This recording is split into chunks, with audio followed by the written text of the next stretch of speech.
Sejam todos muito bem-vindos a mais um episódio do Passando Plantão Podcast. Eu sou Augusto Cruz, estou aqui ao lado do meu amigo Ivens Giacomazzi. E aí, careca, você tá bom, filho? Tudo ótimo, e o senhor, como está? Bom demais. Muito bem. Mais uma segunda-feira, hoje, dia 9 de dezembro, né? Já? Tá acabando, velho. Então, meu aniversário já passou. Seu aniversário foi ontem, né? Antes de ontem. Anteontem. Dia 7 de dezembro. Ontem foi do Dani. Ontem foi do Dani, dia 8. O aniversário não oficial do Dani, né? Esse é o segundo aniversário. É o terceiro, na verdade, Inclusive, né? o Dani estará conosco no dia 23 aí, Estará conosco. Pô, vai ser legal isso aí, tá? Ah, eu tô ansioso, cara. Ó, o Dani, a Cíntia Você já quer revelar pra galera? Já agora. Mano, a gente vai fazer um boteco da Físio alternativo dessa vez, tá? Só o Daniel Alveno, do time oficial aí, estará conosco. Nós teremos Cíntia Coutinho e Cíntia Carniel aqui na mesa. Exatamente. Quero ver. Ah, vai virar uma bagunça isso aqui, não, velho. esses três juntos aí não vai dar certo, não. Na antivéspera do Natal, vamos falar merda e baboseira. Só o que a gente quer fazer, pô. A fim de ano, né? Tá liberado, né? Chega, pelo amor de Deus, mano. Trabalhei igual um doido esse ano. Então, outubro e novembro foi puxado, tá? Porra, foi, velho. Rapaz, Cansado, mano. nossa, viajei, hein?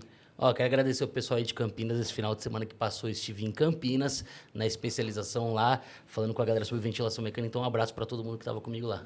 Show de bola. Show? E falando em especialização, temos que falar do nosso apoiador, Exatamente. Como se chama o nosso apoiador? Instituto Beta. Isso aí. Então, se você está procurando uma pós-graduação, se você está procurando um curso de extensão ou até um curso de curta duração, vai lá em @Instituto Beta Saúde, que com certeza vai ter algum tipo de curso que vai atender a sua necessidade, não só na área hospitalar. E não só fisioterapeuta. Exatamente. Então, você pode achar em outras áreas, como ortopedia, dermato, saúde da mulher. Pô, parece que foi ensaiado isso aqui, né? Não foi não, pô. Não foi, acabamos de fazer. É isso. Então, cola lá no @Instituto Beta Saúde e procura o melhor curso para você. Saúde da mulher com o André Escarlato. Exatamente. Domiciliar com o Ricardo Nami, que esteve conosco na semana passada. Isso. Pediatria com Etienne Fará. Quem mais? É, que você é louco. Timaço, assim, cara. E o Beto também, com fisioterapia E o respiratória. Beto Fisiorrespiratória. Mobilização Aí, ó. do paciente crítico em maio de 2025. Exatamente. Ó, dia É maio? 31 de maio e 1º de junho. Aí, ó. Com quem? Com um careca aí. Um careca Primeiro aí. careca que você estiver vendo. Um careca aí. Posso ficar zoando muito não, que eu tô começando também. Tô entrando pra esse time aí, velho. Ixi, mano.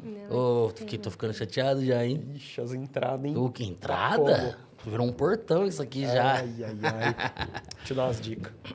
Bom, mas falamos nomes, muitos nomes conhecidos da nossa convidada de hoje. Que antes de começar aquela, pô, o Ricardo, a Etienne, assistiu o episódio da Etienne e da Evelyn, e a gente tava batendo maior papo ali antes de começar. Então, quero apresentar a nossa convidada de hoje, a nossa querida, e no qual tem muito apreço, acompanha o conteúdo nas redes sociais, a pneumopediatra, Wendy Nozella. Muito bem-vinda, Wendy, vou te apresentar aqui. A Wendy Nozella, Wendy, pô, que nome maravilhoso, né, cara? Wendy.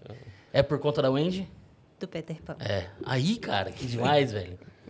Bom, a Wendy é médica pela Universidade Federal da Bahia e ela é pediatra pelo Hospital Municipal Infantil Menino Jesus, com título de especialista na Sociedade Brasileira de Pediatria, assim como pós-graduada em dor e cuidados paliativos pelo Hospital Sírio-Libanês e certificação em técnicas e recursos em fisioterapia respiratória pediátrica, cara. Olha aí, Pelo ó. Instituto Beta. Aí, ó. Tá vendo? Na prática, mostrando pra vocês aí, viu? Ela não vai ficar prescrevendo tapotagem. Por quê? Foi com a galera. A Etienne me mata se eu fizer isso. Andy, mais uma vez, obrigado por ter aceitado o nosso Obrigada convite. a vocês pelo convite. Vamos lá. Quero saber tudo, hein? Não dá nada sobre crianças, preciso aprender. Vocês são só do adulto? Olha, oficialmente... Eu tenho especialização em pediatria também. Tá. Oficialmente eu sou do adulto, mas tem 12 anos que eu atendo o NEO e PED também. Lá no meu hospital eu atendo a NEO e a PED também. É no HU, não é isso? No HU. Mas na UTI, da NEO e da Não tem PED. NEO e não tem PED. As duas. Legal. Trabalhei muito tempo aqui no PS da Lapa e a gente mandava... Um monte Era de a criança retaguarda. pra lá, um monte, que é isso. Meia-noite chegando criança do PS da Lapa. Exatamente. Ó, por causa de quem é. Tá vendo? Não, Era isso. Era de lá que vinha. Aí, tá vendo?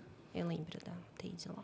Cara, eu trabalhei alguns anos com pediatria, atuei em UTI neonatal. Eu acho legal que hoje a fisioterapia está começando a ramificar isso, porque antes o profissional fisioterapeuta, na nossa época, o intensivista era adulto na iPad. E aí depois fragmentou em adulto e separado de NEOIPED. E agora está separando ainda mais, né? Você tem a especialização de pediatria e alguns poucos cursos que já estão surgindo na neonatologia. Porque as particularidades são muito específicas, não, Andy? Eu acho que é muito diferente, principalmente quando a gente dá o pulo do adulto para a criança. E é o que eu vejo assim mais...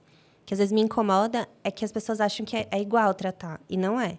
Daí, as hipóteses... as medicações, tudo a gente pega muita cagada do adulto para o pediátrico. Então, acho que faz muita diferença dividir. E na NEO, assim, eu particularmente acho que NEO não é criança. Ai, eu acho muito difícil. Segura essa. Já começou bem, já. Eu acho que tem realmente que separar, porque os cuidados são outros, assim, né? Principalmente os prematuros, tudo. Eu acompanho muito... esqueci o nome dela, do Clube da Physio Baby. Eu sei quem é. Vou pesquisar aqui. É Gabi? Gabi?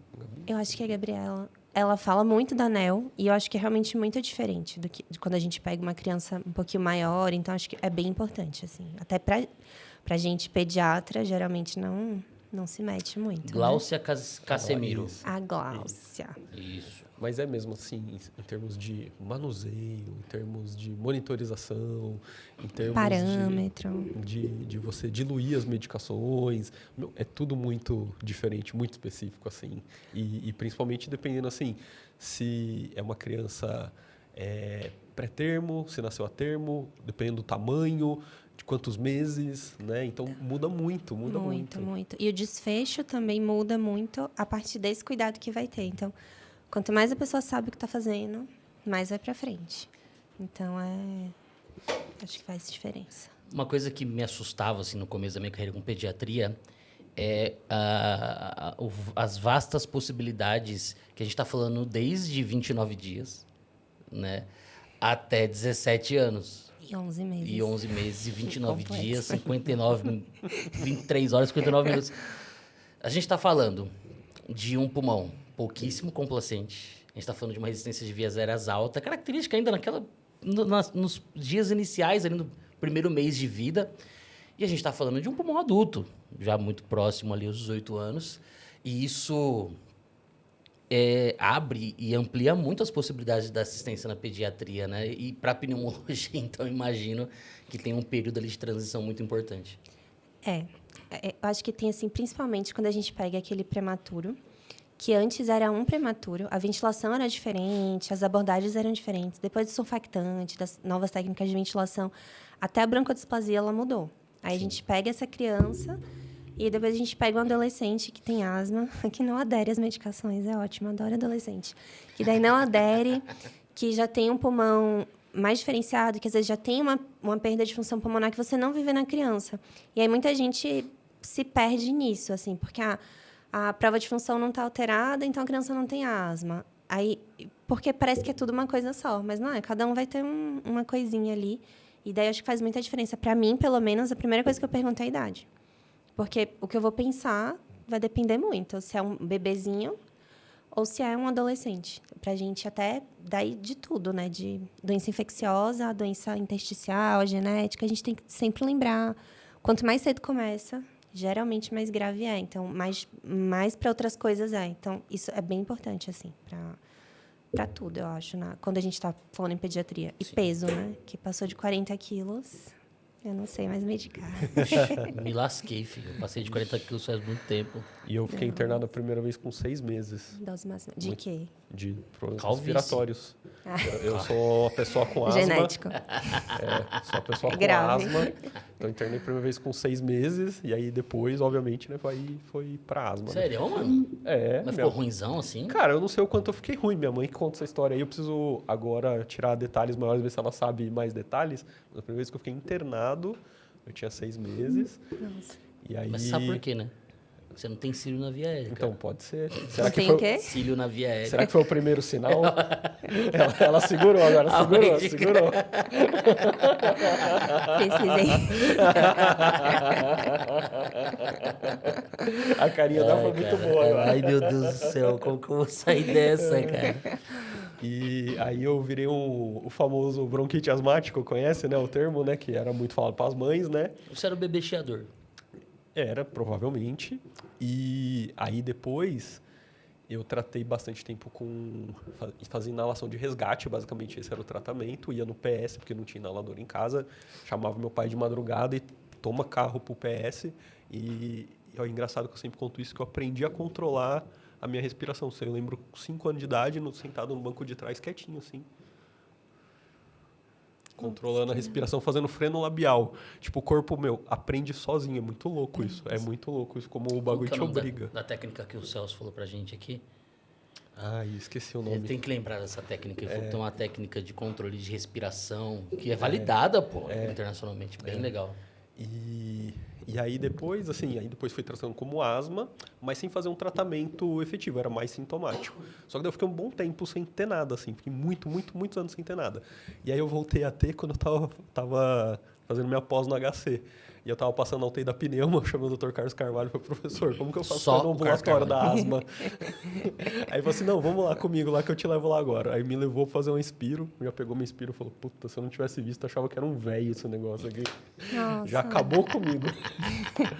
Mas aí me deu as medicações e tal, comecei a tratar e depois, melhorou muito. Fiz tratamento com a Lene há um bom tempo. Isso é uma coisa, assim, que eu bato muito, porque quem tem asma mesmo, né, que chiou na infância, às vezes melhora. É a primeira coisa que os pais querem saber, vai usar a bombinha a vida toda, etc. Eu falo, não, né, existe mais ou menos 8 em cada 10 tende a parar de chiar, até os 6 anos. Depois, aos 9, tem mais um momento aí de virada.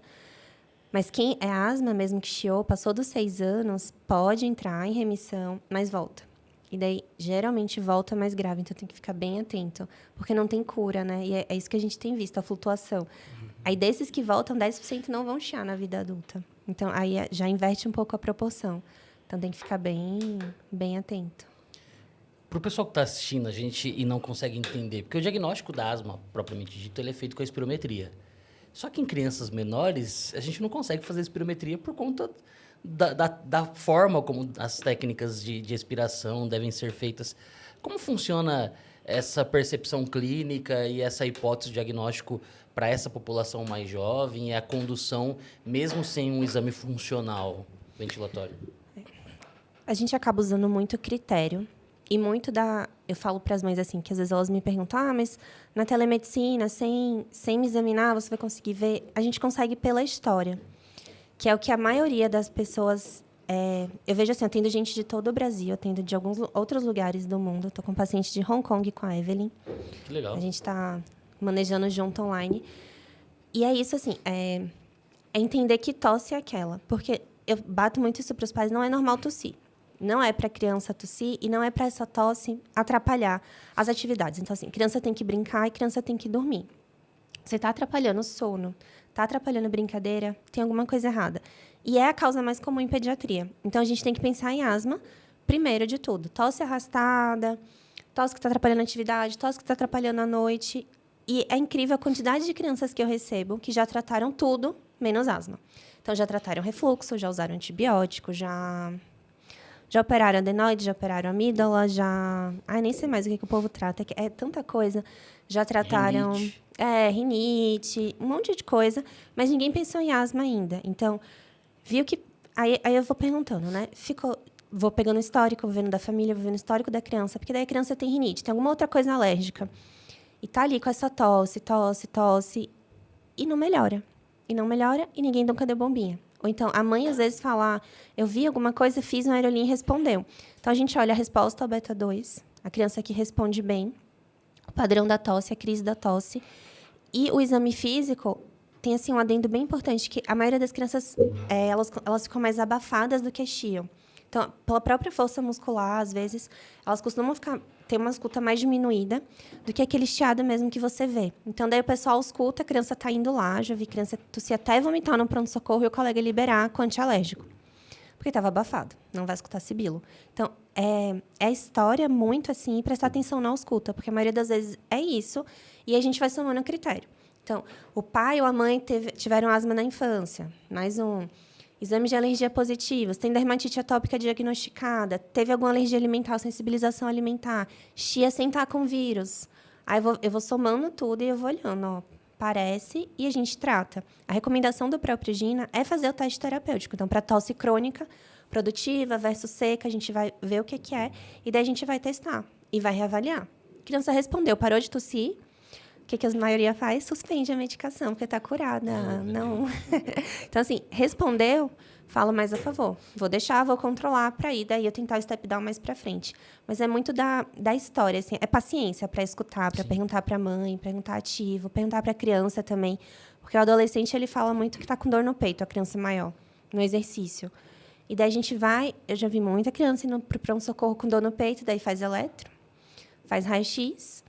Danada. E aí vai para casa. Mas a dor no peito do exercício é da asma. E não necessariamente... Coração não dói, né? Então, aí fica sempre essa questão, assim. E daí vai para casa e não tem o diagnóstico. Aí, quando pega a prova de função, já foi, né? Já alterou e daí já é uma asma mais grave, mais difícil de manejar. Precisa reabilitar. É diferente. Fico preocupado a população que não consegue ter acesso a uma consulta mais longa, que ela falou da paciência, da coleta, de fato, da história, que é importante nisso, né?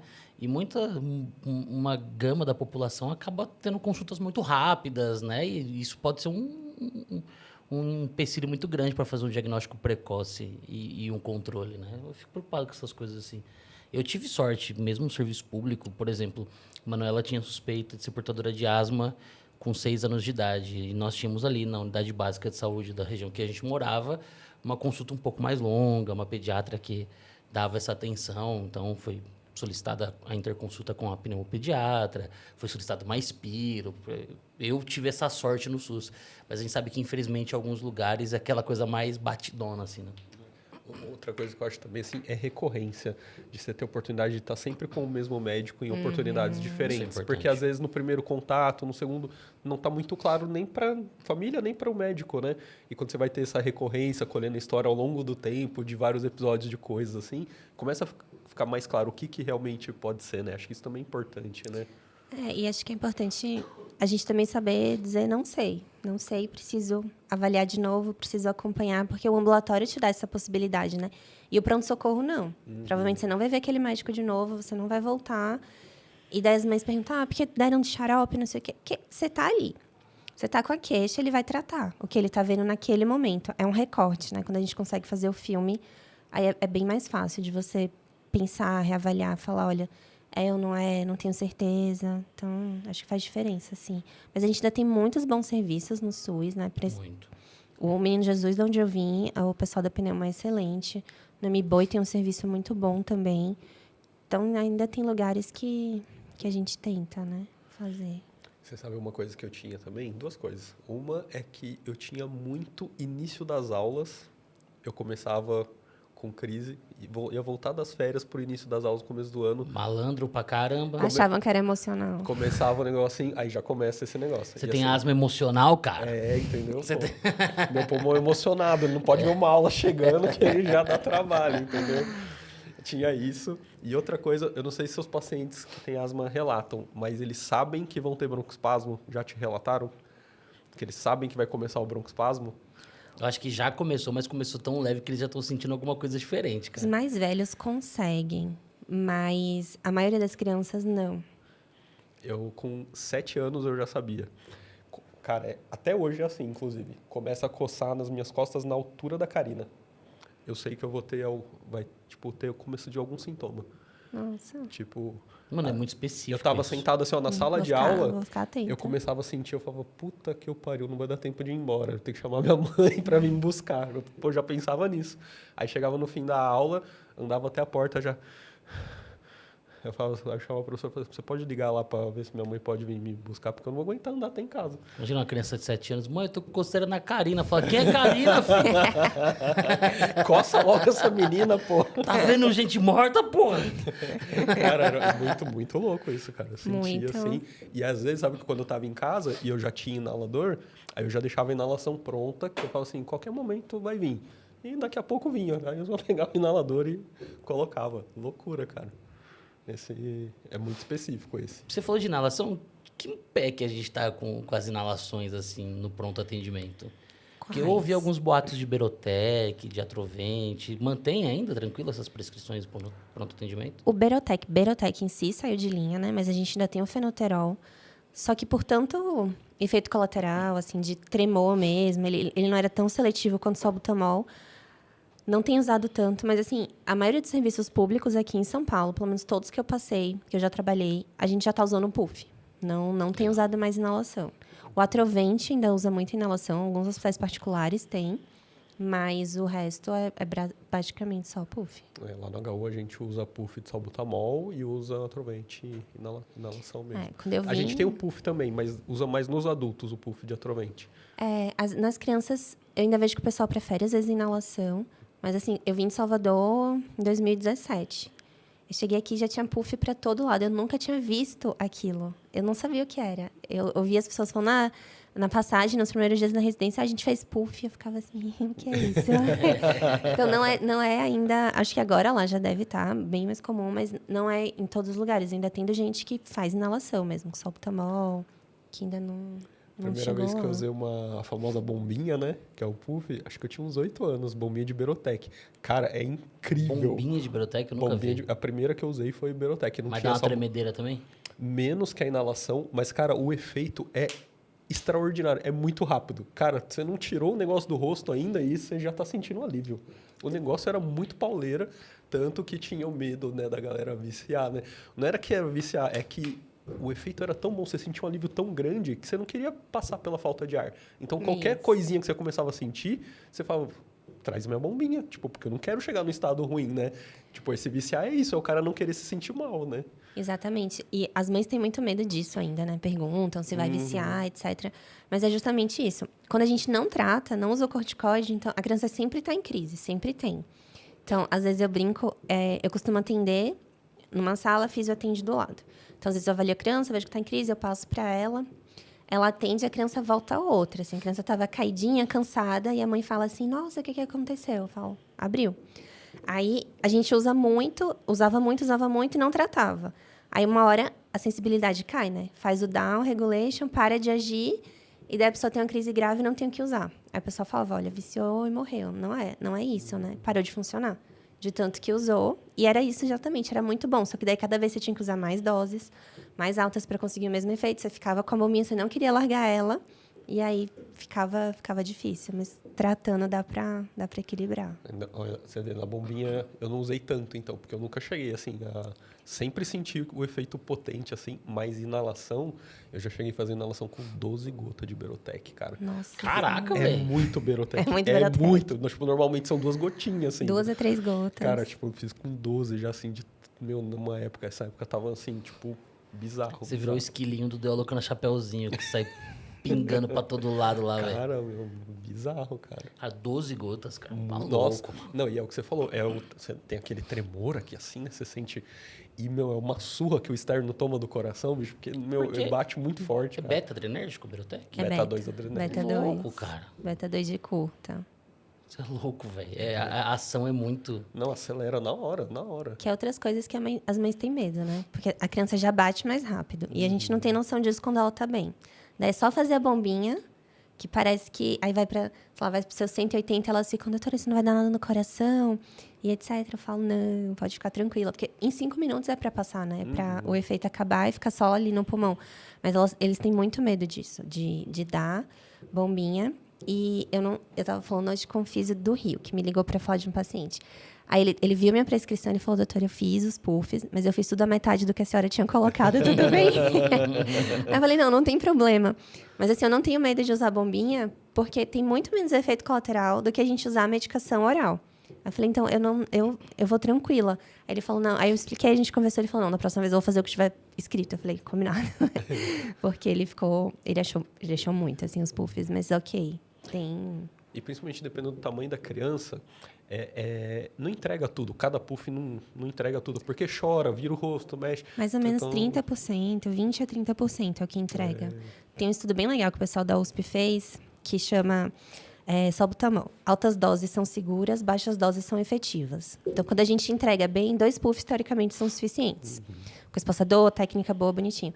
Mas eles fizeram alguns pacientes até 24 puffs. Resgate com 24 puffs. E não teve alteração de eletro, potássio. Então, assim, foi bem seguro usar. Então, daí, qualquer coisa que a gente fica nesse meio termo, tá ok. Então, dá para usar bastante, como dá para usar pouquinho e ter efeito também. Aí vai da técnica, da idade da criança. Criança pequena eu boto mais. Aí isso assusta às vezes. Tipo, mas esse é pequeno e tá com 6 puffs. Porque às vezes a criança tá se debatendo, chorando, fazendo um escândalo. Você tem que fazer mais. Pra ela pegar pelo menos um pouquinho. Aí fica essa diferença. Tem uma coisa que as pessoas não levam em consideração também, é o quanto já está fechado. Porque você não tem fluxo para gerar entrada. Isso é então, uma você coisa. faz o primeiro, entra só um pouquinho. Aí começa a dar um alívio, aí você faz o segundo. Então, assim, aí começa a entrar mais. Isso também é uma coisa que a gente que tem, sente. Tipo assim, pô, eu como paciente sei que muda completamente. Se eu pegar lá, nossa, demorei, tô numa crise lá, tudo bem que faz muitos anos que eu não tenho uma dessa, de sentir que tá tudo fechado lá, assim. E você puxa, não vem. O tórax Tipo, silencioso, né? Cara, não vem, tipo, Isso. você sente que não expande, é bizarro, assim. Aí foi que eu aprendi que a físio, tipo assim, o EPAP, a VNI, é muito bom pra isso. Porque daí você abre primeiro, mecânico, você empurra lá, e aí quando vai a medicação, vai melhor. Então, sempre que dá pra fazer um pouquinho, eu espero, a físio vai vir, eu espero a físio vir. Principalmente quando eu tô no hospital, tô vendo algum paciente meu. Daí faz, abriu, aí a gente joga. Porque a resposta é muito melhor. A criança fica... Tanto que, às vezes, quando tá, né, o distúrbio, ventilação, perfusão, a saturação começa a cair logo depois que você faz. Às vezes, quando a gente faz a físio antes, tudo, ela já caiu, ela já vai subindo. Então, você vê que já pegou bem melhor, já abriu melhor. Aí, isso eu achei que fez muita diferença para as mães, quando a gente explica isso. E, às vezes, usa o EPAP em casa, alguma outra coisa em casa. Eu tenho alguns pacientes mais graves, inclusive meu filho, que a gente tem um CPAP. Daí, eu faço. Às vezes, faço o primeiro puff, depois abro para poder fazer a medicação. E daí vai melhor.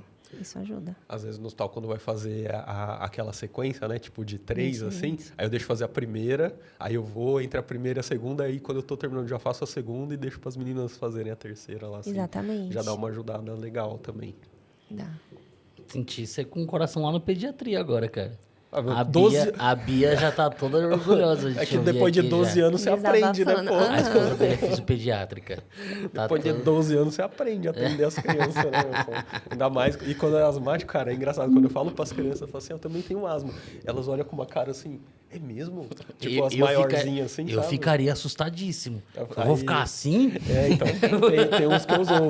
Quando tem uns menininhos maiores assim, aí eu zoo. Eu falo assim, ó, de tanto fazer puff, o tio ficou assim. Ai, que dó. A criança nunca mais vai fazer puff na vida, Não. cara. Tinha uns menininhos de 10 anos, assim, que dá pra você brincar, né? Porque, pô, criança muito pequena leva muito a sério Ele vai as coisas, assustar. né? Aí eu não Aham. falo, né? Porque aí também vai noção, né, da coisa, né? Uma coisa que o pessoal tem muito medo é o lance do corticoide, né? Ai, nossa, vou fazer corticoide, mas a gente até conversou com o Rodrigo Santiago aqui sobre isso, que o lance do corticoide inalatório tem um efeito muito inferior do que o VO, né? Quando a gente faz o cálculo, e foi uma coisa que me assustou quando eu fiz, uma dose, 1 por quilo que você faz em pediatria, ele equivale a quase 4 meses de bombinha, a depender da bombinha que é. Puta merda, cara. Daí a criança vai, toma 5 dias, de 12 em 12. Ela já usou mais de 1 ano de bombinha. E daí os pais, eles ficam muito aflitos com isso também. Ah, não é muita medicação, a dose não tá alta. Aí você tem que pesar.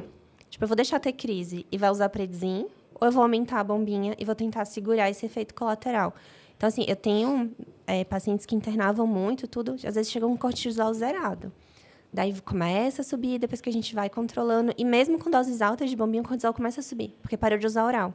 Então, a comparação não tem, assim. É muito melhor você usar inalatório, pegar pesado, do que você ficar dando intermitente ou corticoide oral, que é uma coisa que mãe adora. Mãe, inclusive, a gente sabe que resolve muito rápido. Então, assim, quando o bicho tá pegando, a gente quer fazer, porque daí rapidinho a criança responde, né? O asmático, ele responde muito bem. Então, a gente tem que segurar a mão um pouco, porque senão acostuma. E daí a gente só tá fazendo corticóide oral e não tá abrindo, fazendo o que era para fazer mesmo, né? Então, Toda a consequência paralela da todo efeito cumulativo que vai ter. Hoje, eu tava com a caixinha aberta no Instagram, um pai mandou uma pergunta assim, da filha que estava tendo crise, mas ela está em acompanhamento com hemato, e ele está com medo do corticóide mascarar uma leucemia. Aí foi uma chuva de direct. Mas corticóide da leucemia. Eu falei, não, gente, não é isso. Não foi isso que foi dito, não foi isso que a gente falou. Foi isso que ele perguntou. Pode ter um efeito, sim, mas daí é porque a gente dá demais, né? Então, aqui é muito comum a gente prescrever corticóide para tudo. E a galera tinha que segurar um pouquinho mais, porque senão a gente vai colher isso no futuro, né? Esses efeitos. Eu estava tentando lembrar o nome das medicações que eu tomava quando ia no PS também, que tinha um que era comprimido e tinha um que era EV. Aminofelina. Aminofelina. Então, era bem comum. adrenalina, eles davam muito também. Adrena eu não lembro de chegar a usar. Adrena subcutânea, eles faziam bastante para asma. Agora, aminofelina, nossa. Terbutalina. Terbutalina também subcutânea. Eu lembro que uma vez eu cheguei lá na Santa Casa, lá em Mogi. Eu acho que esse foi o dia que eu quase fui entubado. Porque eu lembro de eu estar deitado... Mano, esse episódio é muito pra você hoje, cara. Eu tô assustado, velho. Eu lembro de eu estar deitado, assim, na maquinha já do pronto-socorro. Porque, devo ter chegado muito ruim, porque minha mãe ficou fazendo a ficha e já me levaram lá pra dentro. Então, assim, eu sempre sei que eu cheguei ruim. E só que eu devia estar muito ruim, porque em volta de mim tinha umas 4 médicas. Eu fico imaginando que devia ser assistente com as residentes, né, hoje, né?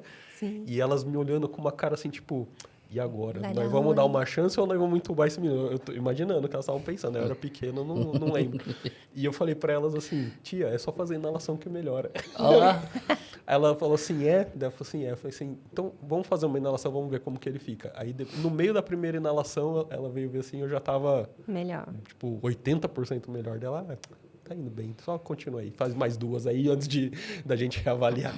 Isso é outra coisa que é daquela questão do adulto para a criança. A criança responde muito bem. Então, quando eu estava em Salvador, eu trabalhava em ambulância, fazia remoção de paciente pediátrico grave. E daí eu cansava de ir nas UPAs, nos lugares não tinha pediatra. Aí daí era asma. E a gente estava quase entubando. Aí eu perguntava, fez corticóide? Fez inalação? Terbutou? Fez qualquer outra coisa? Sulfatou antes de entubar? Não. Aí eu falava, pois é, mas a criança vai responder. Então, raramente você entuba a asma. Assim, primeiro, você não entuba. Segundo, você não entuba. Terceiro, você não entuba. Se você entubar, você reza para entubar. Porque é difícil ventilar. E o pessoal, às vezes, quer entubar e daí piora, né? Porque fica com estridor, a intubação é mais difícil. Então, eles respondem muito. É muito difícil a gente precisar chegar aí, nesse ponto. Mas você quase chegou, então o negócio estava... Não, devia estar feio. E hoje a gente usa, nas crianças, a gente tem usado bastante ventilação não invasiva. E assim, eu não lembro do último asmático criança, assim, que a gente... Entubou, assim, tipo, não lembro. Nossa, deve fazer muitos anos que a gente não entubou um asmático. Mas uns mais gravezinhos ficam na VNI, assim, tipo, 24 horas. Deixa lá na VNI, faz os puffs e tal. Vai melhorando, depois vai desmamando a VNI. Eles tendem a abrir melhor. Acho que na minha residência inteira, eu vi 2 pacientes. Nossa, na residência inteira, cara. Isso é, tipo, um número muito pequeno. Então, não, se a equipe tiver certinho, assim, todo mundo bem alinhado, seguindo as coisas, assim, é difícil entubar. E os 2 que eu vi entubados, eles chegaram entubados. Eles não foram entubados no Menino Jesus. Eles foram transferidos e já estavam entubados. Então, eu não sei até que ponto teria dado para segurar mais. Mas eram pacientes graves, realmente. Assim, a gente acompanhou muito tempo depois. Mas já chegaram, então a gente não viu o pré, né? Aí eu não sei. Tá, mas assim, a gente falou de asma, e você tá falando assim, Salvador, Menino Jesus, Salvador, né? Vamos entender um pouco da sua história. Deixa eu só perguntar um negócio da asma. Aí, lá vem, o paciente tá se consultando. Desabafo, consulta. Não. É só porque ela... Brincadeira. Ela que jogou aí no ar, que ela falou de sulfatar, né? E, por exemplo, sulfatar é uma coisa que nos adultos, por exemplo, não é muito comum a gente sulfatar. Renova minha prescrição, assim. Doutora, por favor. Nas crianças, assim, o que a gente tem de evidência, assim, de sulfatar uma criança, assim? Ou é realmente, tipo, um resgate, ver se vai funcionar ou não? Você pode explicar para o público o que é sulfatar? Algumas mães já sabem. Mas, assim, quando A gente vai, faz os puffs, geralmente faz o primeiro resgate. Quando a criança está muito fechada, a gente sabe que é o músculo liso, que está ali ao redor da via aérea, ele contraiu. O sulfato, ele tende a relaxar essa musculatura. E vai acabar relaxando o músculo em todo o corpo. Quem é grávida, teve pré-eclâmpsia, às vezes a gente usa o sulfato justamente para fazer essa vasodilatação periférica e também baixar a pressão. Quando a gente vai sulfatar, é porque o paciente está bem fechado. Então, assim, às vezes o primeiro ciclo... E quando eu fazia pronto-socorro, eu vi muito pessoal demorar. Então, não necessariamente você precisa fazer o primeiro, fazer o segundo, não responder, aí eu vou pensar em sulfatar. Às vezes, você está no primeiro resgate, você está vendo que a criança está saturando um pouco, está com muito esforço, você já pode pensar. Agora, evidência científica. Quando a gente pegar para ler, o Gina não recomenda. Não está necessariamente, não é um dos passos, mas sabe-se que tem uma boa resposta. E alguns estudos, hoje em dia tem muito estudo comparando fazer inalatório com fazer EV. Por exemplo, o sulfato. O venoso ainda é melhor e ele realmente abre. Mas existem critérios. Então, assim, as crianças maiores vão responder melhor por terem mais receptores.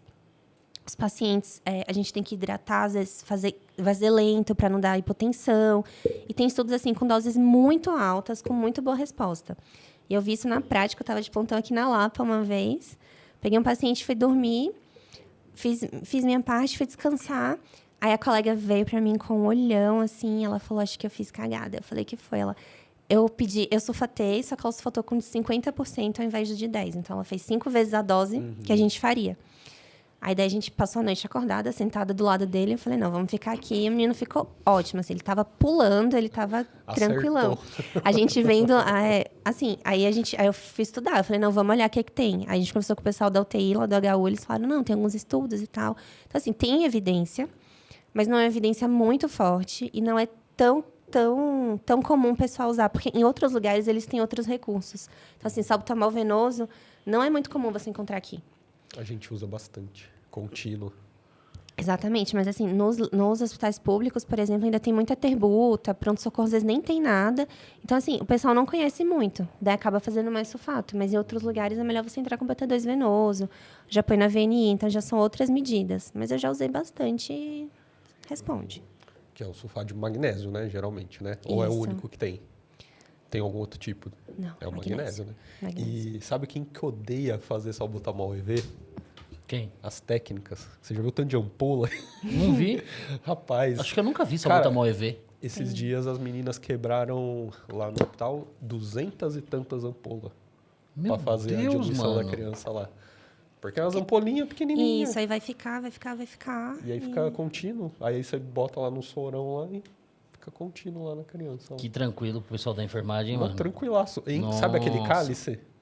Aquele graduado de... Tô ligado. Enche até a tampa, assim, de ampola. Enche. E não dura muito tempo. Corre rapidinho, razoavelmente rápido, né? Exatamente. Coitada. Nossa senhora, velho. Não é fácil. É só elas que não gostam. Eu queria mudar de assunto, mas agora eu me amarrei um pouco mais nesse assunto aí. Você que está nessa interação muito próxima com o pessoal da fisioterapia, você falou que tem uma fisioterapeuta que está trabalhando junto com você ali do lado. O quanto que você, como médica, percebe que esse acompanhamento contínuo ali do fisioterapeuta na reabilitação dos pacientes mais complicados, uma asma, difícil controle, ela é ativa nesse controle de sintomas associado à terapia farmacológica? As crianças que fazem só terapia farmacológica versus as que fazem terapia farmacológica mais fisioterapia, como que é a sua percepção de resultado? Então, eu atendo no 5º andar, a Evelyn e a Etienne no 9º, do mesmo prédio. Aí, eu vivo No reabilitar. No reabilitar, eu vivo subindo e descendo. E, assim, quando eu comecei, né, a pedir e tal, quando eu fui finalmente trabalhar no hospital particular, via que todo mundo pedia físio respiratório, achei aquilo o máximo, porque no SUS não tem, né? É muito difícil a gente conseguir a criança fazer ambulatorial. E daí eu comecei a pedir tudo depois no consultório, e daí eu vi que algumas crianças iam bem, muito bem, e outras que não iam tão bem. Aí eu comecei a perguntar para as mães, né, o que estava sendo feito na sessão de físio, tudo. Comecei a estudar, daí conheci a Evelyn e a Eti, fui fazer os cursos e tudo. E eu via que existe muita diferença de uma físio boa. Então, quando faz uma físio boa, reabilita, faz um treinamento muscular respiratório, tem ali o EPAP, a criança vai fazer exercício, vai reabilitar, vai fortalecer músculo mesmo, vai expandir pulmão, evolui muito melhor. Então, hoje eu seguro... Meus pacientes internam muito, muito pouco. Porque eu seguro muito com a físio. Então, eu mando para as meninas, elas mandam de volta. E daí a gente consegue segurar. Então, meus filhos são graves, assim, chiam bastante, mas eu nunca internei. Mas, assim, já aluguei catéter de alto fluxo, já fiquei em casa. Meu pediatra amou, só que não.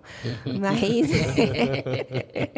mas a gente faz o que Teimosa. pode, né? É isso. Mas, assim, a diferença é muito grande, porque quando a gente tira a secreção, e isso é bem importante, a secreção vai juntando e vai fechando mais a viária da criança que já está pequena, né? Vai impedindo mais de passar. Daí, quando você faz a físio, tudo, você vê ali que aquela criança melhora bem. E eu já escutei o fisioterapeuta falando para a mãe assim, não dá para fazer enquanto está em crise, só dá para fazer quando a criança está bem. E outros falando assim, não dá para fazer quando a criança... Se a criança não está em crise, não tem por que fazer físio. Então, se não tem catarro, não tem por que fazer físio. E a mãe fica doida, porque... E aí, eu ia vendo isso. Eu falei, não, eu vou estudar, porque daí eu sei que melhora, eu vou entender o que é. E aí, hoje, eu vejo a diferença. Então, quando a mãe me fala, eu fui na físio, eu pergunto, o que a físio fez? Eu pego contato, eu ligo, eu converso, e daí eu entendo. Então, algumas já me conhecem, elas já falam assim, eu já fiz o curso da ET e da Evelyn. Eu falo, então tá bom. Então, ok, mas faz muita diferença. Não, a Evelyn, pô, e a Etienne também são grandes pesquisadoras, né, da pneumopediatria. Lembro de um estudo ótimo que a Evelyn fez, game terapia em crianças portadoras de asma e todo esse impacto direto na broncodilatação. Pô, aquele estudo é maravilhoso, cara. Conheci a Evelyn por conta da game terapia. Eu trabalhava com reabilitação pulmonar no paciente adulto e ela era pesquisadora junto com o professor Dirceu Costa, lá na época no laboratório da Uninove. E a gente meio que se aproximou porque não existiam serviços de reabilitação pulmonar, exceto os escola que faziam isso. E a gente era um dos primeiros ali que estavam nesse trabalho. Foi muito gostoso conseguir perceber essa relevância não só no controle dos sintomas, no controle da complicação, mas nesse processo de reabilitação e quanto que a atividade física é importante para o portador de asma, né? O Celso Carvalho esteve aqui com a gente e recentemente ele publicou aquele estudo 7.500 passos, tendo um desfecho direto no controle de sintomas dos pacientes mais graves. E a participação da fisioterapia nesse processo de reabilitação, de introdução do paciente nesse cuidado é sensacional. Uma coisa que eu acho que faz diferença nesse sentido também, quando a físio entra, facilita o processo do paciente entender a importância dele aderir ao tratamento. Que nem você falou que o paciente que larga a medicação, só quer usar quando está sintomático. Sim. Então, acho que ele entende melhor esse processo de que ele tem que fazer a parte dele também. Né? Que ele é responsável pelo cuidado e pela manutenção, não só jogar na mão do medicamento e pronto. Eu fiz toda a parte de fibrose cística lá na Santa Casa. E daí lá o ambulatório é transdisciplinar, né? O paciente passa e a equipe inteira passa ao mesmo tempo. Então, vai médico, físio, fono, nutri, todo mundo escuta a passagem do caso e a gente vai conversando junto no ambulatório. E daí depois a gente viu o que precisava abordar cada um, e eu via os físios indo, e esses pacientes tinham uma consciência muito grande, assim, de saber, é o meu lado direito que tá pior hoje, que tem mais...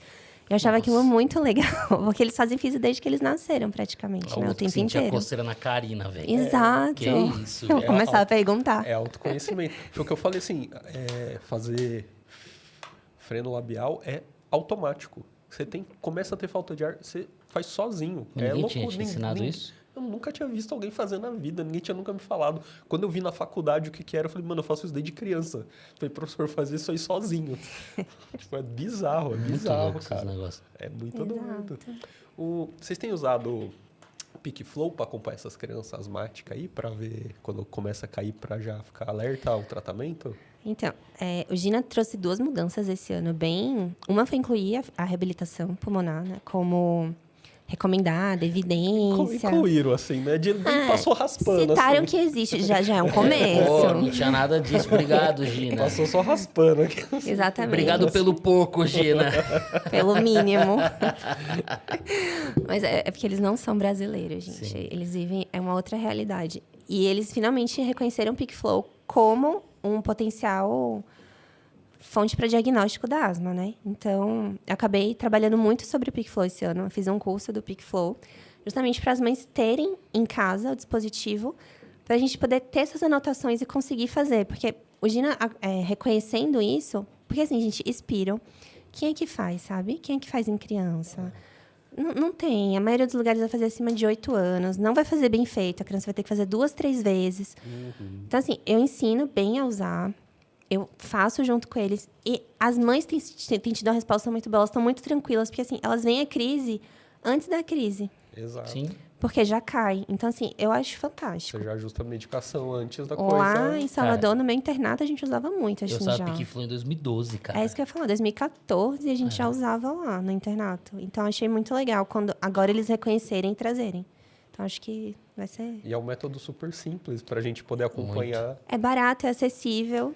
Então, com treino, a criança consegue fazer, consegue soprar bem. Então, acho que, assim, não tem por que não usar. Né? Mas ainda não é muito...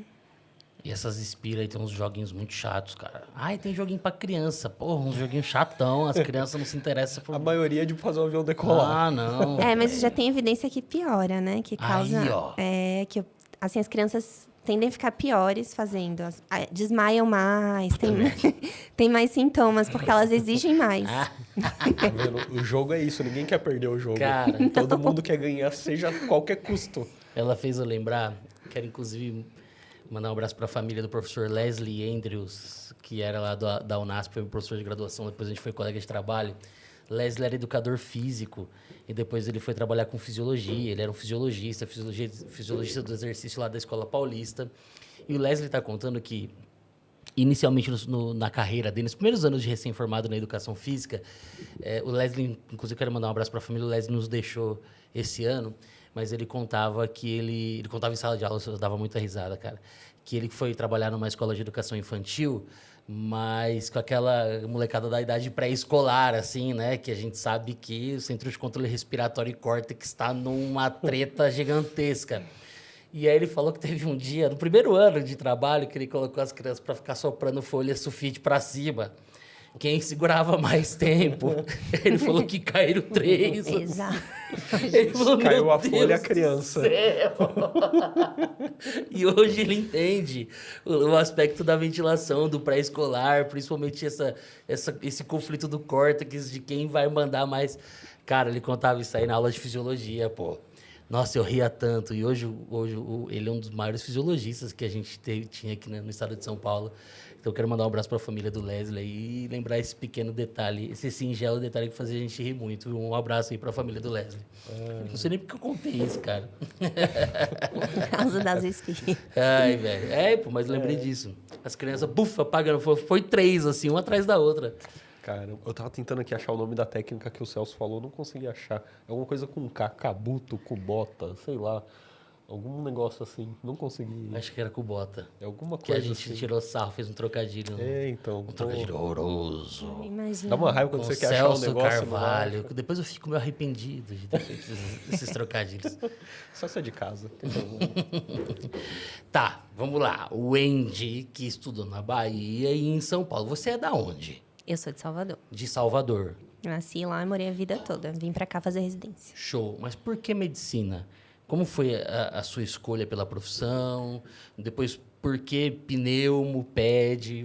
Deixa eu entender um pouco mais assim da sua construção de carreira. Longa. Não, brincadeira. Eu era pequena, assim, e eu tinha bastante problema de saúde.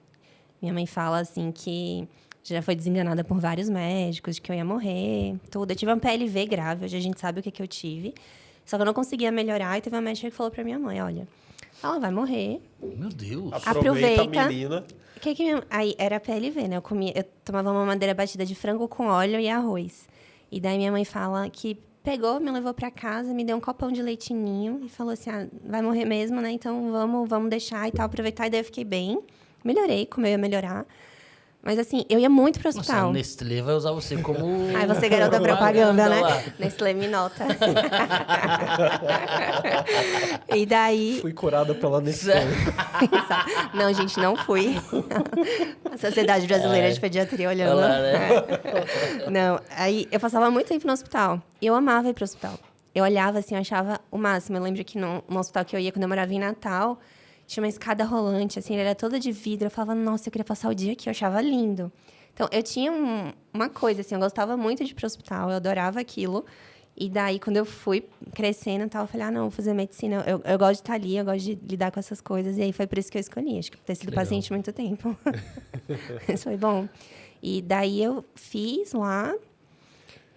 E eu vim para cá para fazer pediatria, porque quando eu passava no internato, lá, a federal ainda é muito Caxias, assim, tudo, né? E às vezes eu chegava nos rodízios, principalmente cirurgia. Foi cirurgia que me fez decidir que eu não queria cirurgia, que eu queria pediatria. E às vezes eu via, assim, os pacientes... Eu lembro de uma senhorinha, que ela me marcou muito, a dona Maria. Ela tinha uns 90 e poucos anos, ela foi fazer um enxerto na canela, assim, por... Não lembro se foi úlcera vascular, alguma coisa assim. O residente da plástica estava lá olhando o enxerto, ele falou, você ficou maravilhoso. Eu olhando para aquela senhora, eu assim, sentada do lado dela. Quem vai cuidar da senhora? Porque ela não conseguia baixar para fazer o curativo. Eu perguntando, quem vai cuidar da senhora? Quem mora com a senhora? Não sei o quê, o curativo e tal. E daí eu conversei com o chefe, ele falou, você não é assistente social, você é médica. Isso não é problema seu. Oxe, assim, meteu né? louco. Meteu louco total. E daí eu pensava assim, adiantou fazer um enxerto maravilhoso, ficou ótimo. Se ela não vai conseguir trocar o curativo, tipo assim, tem que ligar para o UBS perto da casa dela, tem que ver se ela vai conseguir trocar lá. Quem que vai fazer isso, né? E daí, quando eu cheguei na pediatria, eu vi o contrário. As reuniões eram multis, todo mundo participava, assistente social estava junto. Tava tudo, tava físio, tava fono, tava nutri, porque não adiantava. Tipo assim, a gente chega lá e medicar só era muito pouco. Aí eu falei, não, é isso que eu quero fazer. Eu quero me preocupar com outras coisas que não só... Porque era muito diferente. As crianças que tinham um bom acompanhamento, que a gente estava junto, na aderência, tudo, do que dos que estavam... dos que não tinham, né?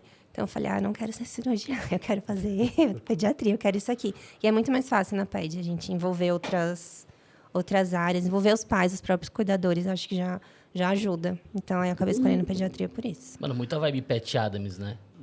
Total. Tipo, nossa, cara, meu Deus, que enxerto maravilhoso! O cara meio artista plástico, assim, sabe? E assim, não à toa, os grandes cirurgiões que eu conheço são aqueles que se preocupam muito com o paciente além da técnica, assim. Tipo, de entender, será que eu vou fazer a cirurgia? Deixa eu conversar com o paciente aqui para saber como vai ser depois. Exato. Depois que eu fiz, orientar adequadamente, levantar outros aspectos, porque você vai ter ali uma cicatrização que depende de uma boa nutrição. Então, tem que conversar com o paciente sobre isso.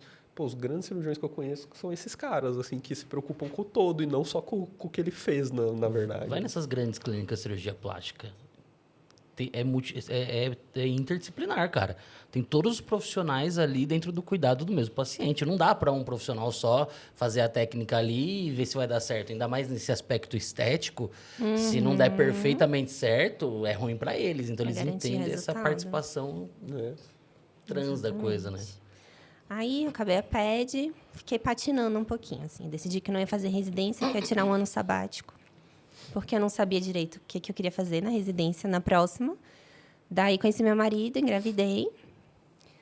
E acabei fazendo emergência. Não sabia o que eu queria fazer, vou fazer uma criança. Você é mãe. Pra eu cuidar daqui, ver o que eu quero. Daí, eu fiz emergência, comecei emergência na USP, emergência pediátrica, eu gostava muito. Mas foi um baque para mim, assim, porque eu fui muito mal recebida, porque eu estava grávida. Nem tinha começado o Covid ainda, estava iniciando. E daí o pessoal muito em cima de mim, me pedindo para ter bom senso, de não faltar.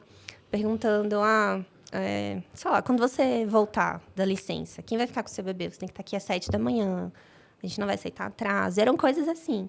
Em vez de criar um clima de acolhimento, jamais. A menina que está sendo mãe, tipo, né? Fica tranquila que nós vamos te ajudar, não. É o contrário, né? Exato. Tipo, você vai ter que... até o último segundo. Como é que você vai dormir fora? Assim, eles praticamente me botaram para fora, né? E daí eu cheguei em casa chorando, falei com meu marido, falei, nossa, eu queria tanto fazer e tal, mas eu acho que não é o momento, né? Vou ter que parar. E a minha residência de pediatria no Menino Jesus, eu tinha gostado muito do pneu. Minha chefe gostava muito. E daí meu chefe mandou mensagem, o chefe da residência na época, ele falou, olha, vai ter reprova para algumas especialidades. Ia ter da pneumo. Eu falei com meu marido, eu vou fazer? Vai que eu passo. Veio um sinal. Exato. Aí eu fiz, aí passei, aí falei com ele, era uma vaga só, eu passei, eu falei, vou ficar uma vaga só, depois eu não vou ter como voltar. E daí acabei me apaixonando pela pneumo, pela vida ambulatorial, por outras coisas. Assim, eu gosto muito da emergência ainda, mas hoje, mãe de 2, eu acho que foi a melhor escolha. Assim, escolheram para mim, tá tudo bem, foi bom. Foi ótimo ter feito isso. E assim, ao mesmo tempo, na pneumo, eu via um pouco disso que vocês estavam falando, né? Da nutrição, do não sei o quê, do paciente. E daí eu acabei indo para paliativos por isso também, porque eu via que às vezes a gente pensa na intervenção, tudo, mas a gente não vê o contexto. Eu queria um pouco mais além. Lá no Minas, a gente tem muito transplante hepático, né? Tudo. Eu vi alguns pacientes assim que... Nossa, as mães estavam muito perdidas, a própria asma, às vezes é um diagnóstico crônico que a gente passa assim e a gente não entende porque o paciente não adere, porque aquilo é tão tenso. E daí eu falei, não, eu vou estudar, vou fazer paliativo agora para eu poder ver esses pacientes, assim. Aí acabei indo para o paliativo também e hoje eu faço um pouco dos dois, da pneuma e do paliativo junto. Legal. Cara, é interessante, né? Ter essa visão mais abrangente dos cuidados paliativos te dá uma outra perspectiva de assistência mesmo para esses pacientes que estão tendo diagnóstico hoje. A gente sabe que vão ter uma vida inteira pela frente, mas nós sabemos que é uma doença incurável, que é ameaçadora à vida e que vão precisar ter a instrução de que o cuidado vai ampliar a perspectiva, vai ampliar a qualidade, mas em determinado momento isso pode trazer algumas complicações. Então, eu acho muito brilhante essa ideia de introduzir o cuidados paliativos na horizontalidade da saúde, porque ele de fato vai proporcionalizar a expectativa de assistência do paciente, da família, e diminuir uma série de problemas, inclusive no ambiente, né? Eu acho que é isso. A comunicação, assim, o acolhimento, tudo. Quando eu comecei, eu fazia ambulatório numa operadora de saúde daqui. E daí esses pacientes começaram a cair para mim, assim. E aí as mães só queriam passar comigo. E daí minha chefe falou, não, vamos botar um ambulatório para você, assim, mais especializado e tal. E daí eu falei, eu não tenho a expertise, eu acho, para atender. Eu tinha empatia. Então, elas queriam passar comigo porque ninguém escutava. Aquelas crianças crônicas que vão com, 3 rolos de prontuário, 10 mil exames. Daí eu tinha paciência de ver aquilo e tal. E daí eu falei, não, eu realmente preciso de um ambulatório para isso. Porque daí eu vou ter tempo para fazer. Porque, assim, se tem uma coisa que você não faz rápido, é conversar e olhar e tal. E daí acabei fazendo essa parte por conta disso também. Porque eu queria... Não só fazer porque eu tinha afinidade, assim, né? Entender o que eu estava fazendo para poder ir direito. Porque os pacientes, na pneuma, eu acabava pegando muita tráqueo, muito PC, muita criança que exigia mais cuidado. E eu via que estava tudo meio perdido, assim. Daí, quando eu fiz o paliativo, eu entendi melhor como conversar com a mãe. Porque são mães que sabem muito, que se dedicam... Elas só vivem aquilo, né? Sim.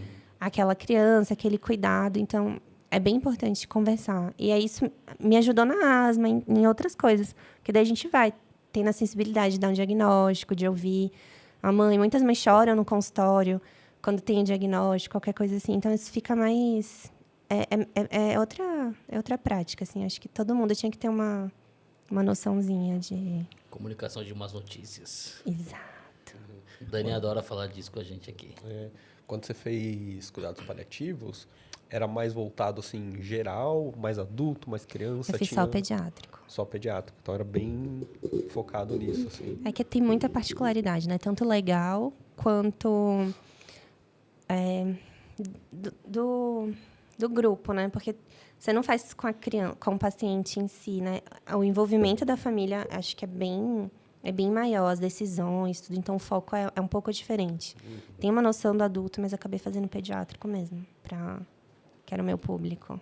Que ano que você fez? Fiz ano passado, 2023. Olha aí, pô.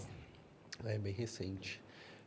Mas já outro cuidados paliativos que nos últimos 5 anos Sim. a coisa cresceu de uma forma assim. É muito diferente.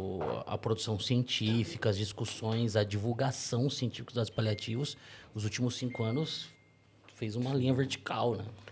Mas o que eu vejo ainda assim na prática é que ainda é muito difícil falar sobre cuidados paliativos assim no ambiente pediátrico, neonatal que seja, não só com relação à família, assim, mas os próprios profissionais, eles têm muita resistência ainda a entender que, tipo, calma, não estamos jogando tudo para fora, para o alto. A gente só está pensando pragmaticamente como que a gente vai fazer isso aqui daqui para frente, né?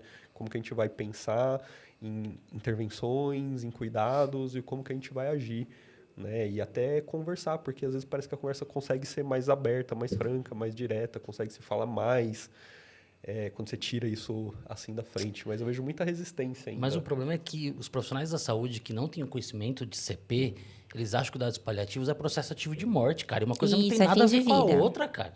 O processo ativo de morte, ele é a etapa final dos cuidados paliativos, que vão começar do diagnóstico. Muitas vezes décadas antes do fim da vida do paciente, entendeu? Mas não, culturalmente, principalmente na terapia intensiva, a gente está acostumado a fazer a transição do paciente para o cuidados paliativos só quando não tem mais proposta terapêutica nenhuma, que a gente acaba achando que, ai, nossa, entrou em cuidados paliativos, não vai fazer mais nada. Porra. É falta de conhecimento da galera, isso é foda. Então, ainda vejo assim na prática bastante Sim. dificuldade, assim. E aí, óbvio que quando a equipe está assim, transparece para a família, né? E aí a família tem mais dificuldade também de entender e entrar junto Como no velório processo. na né? UTI, né? Fica uma coisa estranha. Tem um hospital bem grande aqui de São Paulo que não chama equipe de cuidados paliativos, chama equipe de suporte. A gente vai chamar equipe de suporte. Porque eles viram que a mudança do nome facilitou um pouco. Mas acho que hoje o maior entrave para o paliativista é a equipe de saúde. Porque parece que a gente está, assim, entrando para selar o paciente. E, às vezes, a minha prática é assim, chamam a gente para controlar sintomas, chamam a gente para conversar com a família que tá assim, de difícil manejo, que não está concordando, que precisa deixar alguma coisa por escrito, ajustar alguma coisa. Chamam a gente para muita coisa. Mas nos lugares que tem a cultura. E, no geral, é tipo assim, fizemos tudo, tá em... sério, em processo ativo mesmo, vai morrer em 2 horas, vamos chamar o paliativo. Mas não adianta, gente. Exato. não é a hora, assim, Porque sabe? agora é só controle de sintoma para alívio de desconforto, né? Não adianta mais, sabe? O luto daquela família talvez já seja mais complicado. Aquele paciente talvez não tenha tido tempo de fazer o que ele queria fazer, de resolver algumas coisas. Sim. Então, é muito tarde que o pessoal chama ainda por conta disso. Parece que um exclui o outro, mas, na verdade, deveriam andar em paralelo, né? O cuidado e o cuidado paliativo. O curativo e o paliativo não se excluem, né? Então, eu acho que é muito da... E na pediatria é mais difícil ainda. Porque ninguém quer ver criança morrer. A plasticidade da criança é muito grande. Então, já vi paciente que saiu comatoso de uma internação e agora anda de bicicleta. Então, fica aquele limbo, assim, de... será que é um agudo que está piorando, um crônico? Ou é algo que não vai ser reversível? Então, é bem difícil. Aí acaba... É mais restrito ainda para o pessoal chamar, assim. É bem difícil. Nos adultos, assim, um grupo que eu vejo que as pessoas têm bastante resistência são os das doenças respiratórias. Tipo, é um DPOC. Então, assim, gente, precisa de cuidados paliativos. Porque é uma doença progressiva e que ameaça a morte. Tipo assim, se o cara, principalmente, que não adere ao tratamento. Então, assim, não tem por que não cuidar, né? E crianças com diagnósticos neurológicos, assim, eu também não vejo por que não. Por que não abordar? Tipo, a gente tem crianças lá no hospital que, assim, internam desde que tinham 4 anos e hoje tem 14 anos. Tipo, eu tô lá há 12 anos, né? Então, assim, a gente literalmente viu a criança crescer. Mas sempre com aquele quadro neurológico e quando tem, por exemplo, principalmente pneumonia ou infecção urinária, o que levam eles, geralmente, para o hospital, sempre fica aquela tensão, assim, e aí, o que vão fazer? Se tivesse conversando isso desde sempre... tava muito mais fácil para todo mundo tomar decisões quando a gente chega a essas horas assim mais agudas. Mas não, quer esperar até o último segundo para começar a conversar. É uma conversa muito mais difícil, né? E assim, paliativo é para ser feito quando o paciente está estável. E não quando ele está... Aquilo já é para ter sido conversado antes. Para a decisão estar mais clara. E eu vejo muita gente delegando também. Eu estava viajando em agosto. Uma das minhas pacientes foi para a UTI. E daí, eu não tinha ficado sabendo, tinha tido um falecimento da minha família, eu estava meio off. E daí eu conversei com a mãe. E ela, tipo assim, doutora, me chamaram para saber se é para dialisar ela ou não. Aí eu falei, uai, mas a indicação de diálise é técnica. Pois é. Não é você que decide, é a gente que decide, sabe? Falei, não, fica tranquila, eu vou conversar com os médicos e tal. Então, assim, querem delegar para a família decisões importantes que não deveriam ser delegadas. E daí fica no momento, assim... agudo, que a criança tá lá, tá grave. A mãe não tá nem com cabeça pra pensar Não, nisso. ela não sabe isso, ela não estudou pra isso. Quem estudou foi a gente, né? Quem tem que decidir somos nós e não a família. E daí eu liguei, conversei com a mãe. Ela falou, não, eu tô em paz com o que a gente já conversou. Eu não quero vê-la sofrer, não quero vê-la ficar aqui e sair daqui pior do que ela entrou. Ela já tinha um comprometimento intenso. Eu falei, então tudo bem, a gente não vai autorizar a diálise. Mas ok, sabe? Não é por aí, sabe? É o jeito de chamar e conversar. Olha, existe a opção, mas não é uma opção para ela. Enfim, a gente tem que... Isso. Aí fica muito perdida, é difícil. Ser paliativista exige... Por isso que eu falo que apesar dos cuidados paliativos ser hoje uma especialidade, é essencial que todas as especialidades tenham uma exposição, porque é uma especialidade transversal, que comunica com todas as outras. Então, é impossível hoje você ter, independente da especialidade, você entrar no mercado de trabalho sem ter o conhecimento de cuidados paliativos, porque você não vai saber como se comportar no mínimo. No mínimo, né? Então, é essencial hoje que os profissionais tenham... obviamente, você não precisa ser um especialista em cuidados paliativos, mas fazer parte da sua formação, a apresentação a conceitos, a comunicação de más notícias.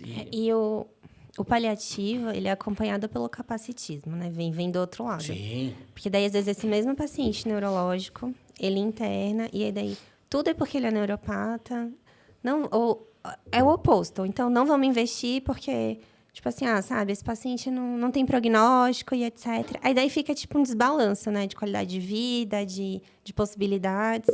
E aí, pra mim, é a pior parte, assim, quando a gente vê. Então, eu já discuti muito e muito pronto-socorro com médicos por conta disso. Mas não vou fazer porque o paciente não vai responder, não tem não sei o quê. Eu falo, não é assim, sabe? Os valores da mãe, da criança, tudo isso tem que passar. E às vezes a gente não leva em consideração. Então, é bem difícil essa parte. Não pede. Por isso que é ruim deixar pra última hora. péssimo pra última hora. Horrível. E aí, Careca, você falou que você queria falar de bronquiolite, cara? Eu quero. Antes da gente falar de bronquiolite, a gente estava falando que pediatria é um problema porque é uma faixa enorme, né, de idade. Você tem uma faixa preferida, assim, que você gosta mais? Se ela falar isso aí, vai perder metade dos pacientes dela, pô. Olha, eu acho que não, sabia? Hoje, eu gosto deles, assim...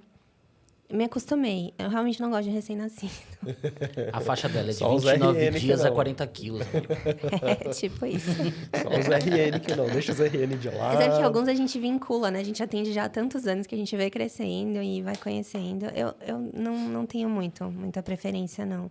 Mas é aquela criança pequena pra você conversar, a melhor coisa que tem, né? Porque eles são muito espontâneos. Eu adoro atender essa idade. 4, 5 anos, eles falam tudo que eles pensam. Então, eu acho bem gostoso essa fase. Mas todas são... Hoje tá mais tranquilo pra gente atender. Chegou lá, às vezes tem umas crianças que falam assim, vem cá. A gente vem pra passar a mão assim. Bom demais, velho. Bom demais isso. É isso, né? Ou eles te acabam, ou eles te deixam ótimo. Bronquiolite é um assunto que dá muita coisa, né? O que você quer saber sobre bronquiolite? Não, a gente tem, obviamente, toda aquela discussão da participação da fisioterapia, mas é extremamente importante porque a gente está aqui com uma pneumopediatra e é um tanto quanto sazonal, apesar de ter uma distribuição pelo ano todo, mas existem momentos do ano que são mais recorrentes. Mas a bronquiolite, ela é um dos grandes motivos de internação, principalmente nos períodos mais frios, mais secos aqui na cidade de São Paulo, acho que no Brasil como um todo, né? Se alguém pudesse explicar para o público o que é a bronquiolite, quais são os vírus que podem levar a criança a bronquiolite, e a gente ir fazendo essa construção de como que a mãe pode identificar, como que a mãe pode considerar que ela deve encaminhar o filho ou a filha por um serviço de urgência e emergência, que momento que o sintoma ele começa a se tornar um pouco mais preocupante. Acho legal porque é um problema sério e muito recorrente, né? Ai, que fácil, né? Ele não quer nada. Não, eu só quero uma aula de congresso, né? É o módulo da pós-graduação inteirinho. Desculpa. É bem isso. Mas, assim, em termos bem simples, né? Criança pequena, menor de 2, 3 anos, isso difere muito na literatura, dependendo do lugar. começa com resfriado e no terceiro dia, mais ou menos, começa a cansar. Então, a gente tem que estar atento em criança pequena, resfriada. Principalmente criança que tem fator de risco, né? Foi prematuro, vai para creche, algum dos pais é fumante. E daí, a causa é viral, basicamente viral. Entra o vírus ali, a criança começa a cansar no terceiro dia, e é quando a gente precisa intervir. Agora, intervenção, os vírus, assim, o mais comum é o VSR. Sim. É o que a gente mais vê, principalmente no período da sazonalidade, que mudou com o Covid. Então, a gente ainda está se adaptando ao período pós-Covid. Tem muito estudo mostrando como mudou a incidência viral, porque as crianças ficaram muito tempo fechadas, foram soltas em uma época diferente do que era o início de aula. Então, isso deslocou um pouco. Agora que a gente está voltando um pouco mais para o padrão, mas ainda tem alguns picos, mudaram ao longo do ano. Agora, em dezembro, começa a influenza, tudo fica um pouco mais intenso. E hoje a gente olha a bronquiolite, assim, o especialista, como uma síndrome. Então, eu sempre pergunto para o paciente, para o médico, qual que foi o vírus? Porque muda. Então, a gente sabe que alguns vírus, por exemplo, são marcadores de asma. A criança que chia com rinovírus tem muito mais chance de ser asmática. A gente já fica de olho, a gente já trata. Já responde melhor as medicações da própria asma. Tinha muito aquilo de, não se faz corticoide nem aerolim em bronquiolite. Hoje a gente sabe que alguns pacientes respondem. Então, eu olho com uma... Não dá para tratar todo mundo igual. A gente acaba olhando com uma cara mais individualizada, a depender do vírus que tem, da chance de complicar. Então, assim, resfriou. Chegou para o terceiro, quinto dia, a mãe sentiu uma piora, essa criança precisa ser avaliada. Necessariamente avaliada. Não são todas que vão internar. Acho que a fisio segura muito bem para bronquiolite em casa, porque vão ter dois perfis, basicamente, né? Os muito secretivos, então vai fechar por secreção, não adianta sulfatar, não adianta dar beta-2, porque não é músculo liso. E os que realmente vão ter um componente de músculo liso. Então, a gente precisa limpar e abrir. Pulmão seco e aberto. Não tem como, a Tiene me agradece. Então, assim, vai ter que usar essas duas partes. E a gente vai muito ver resposta, né? Então, varia muito. E início do ano, início da volta às aulas, eles saem, é quando os vírus estão... As crianças estão mais próximas, a umidade está mudando, o clima, aí os vírus se proliferam maior quando a gente vai ter aquele boom. E aí não tem um leito de hospital em lugar nenhum, fica aquela loucura. E foi quando eu tive filho esse ano. Então, passei 15 dias de licença maternidade e voltei para o consultório, porque estava muito cheio. Nossa. Assim, voltei atendendo 1, 2 por dia, mas eu tive que voltar, porque foi um momento do ano muito ruim. Porque estava muito cheio, muito cheio, muito cheio. Sim. As infecções são muito altas. E daí piora. No Nordeste, lá, por exemplo, Recife, tava tudo lotado. Tudo, tipo, leito faltando, tudo cheio. Você muito comum, cara, essas épocas de bronquiolite, não tem leito em lugar nenhum, cara. Não, tanto que tem hospitais aqui em São Paulo que abrem muitos leitos durante a época da bronquiolite. Praticamente dobra, assim. Que é só o pediátrico, né? Sim. Eu ia falar uma coisa, esqueci. De leito. Daqui a pouco você lembra e volta. É a principal causa, né? De internação em pediatria. É respiratória ainda. E de pacientes graves em leito de terapia intensiva é respiratória. Não são outras. Então, tem que estar bem preparado para isso.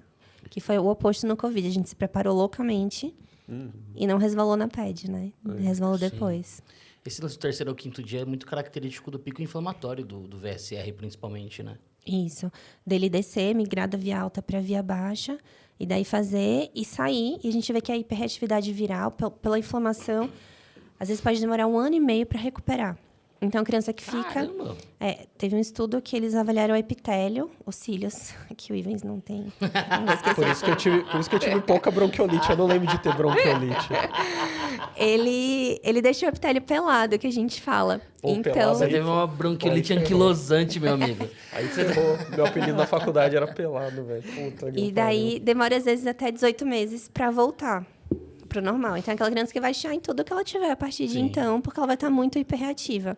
E aí fica aquela coisa, vamos tratar, não vamos tratar? Aí vai depender muito do histórico, de como que a criança é, de quantas crises já teve, para não ficar, tipo assim, vou esperar porque não é asma, mas eu vou deixar todo mês tomar corticoide, sabe? Aí a gente vai para aquele balanço de novo. Então, às vezes eu prefiro tratar e observar, para ver como é que vai ficar. Eu lembro que quando eu entrei no HU, em 2012... era muito característico, assim, começava em abril e até setembro o pico, assim, da bronquiolite. Isso é tragédia. E aí, a cada ano, começava antes e terminava depois. Começava antes e terminava depois, até que tem ano que foi de janeiro a janeiro. Tipo, perdeu o controle. Tipo, o ano inteiro tinha criança com bronquiolite.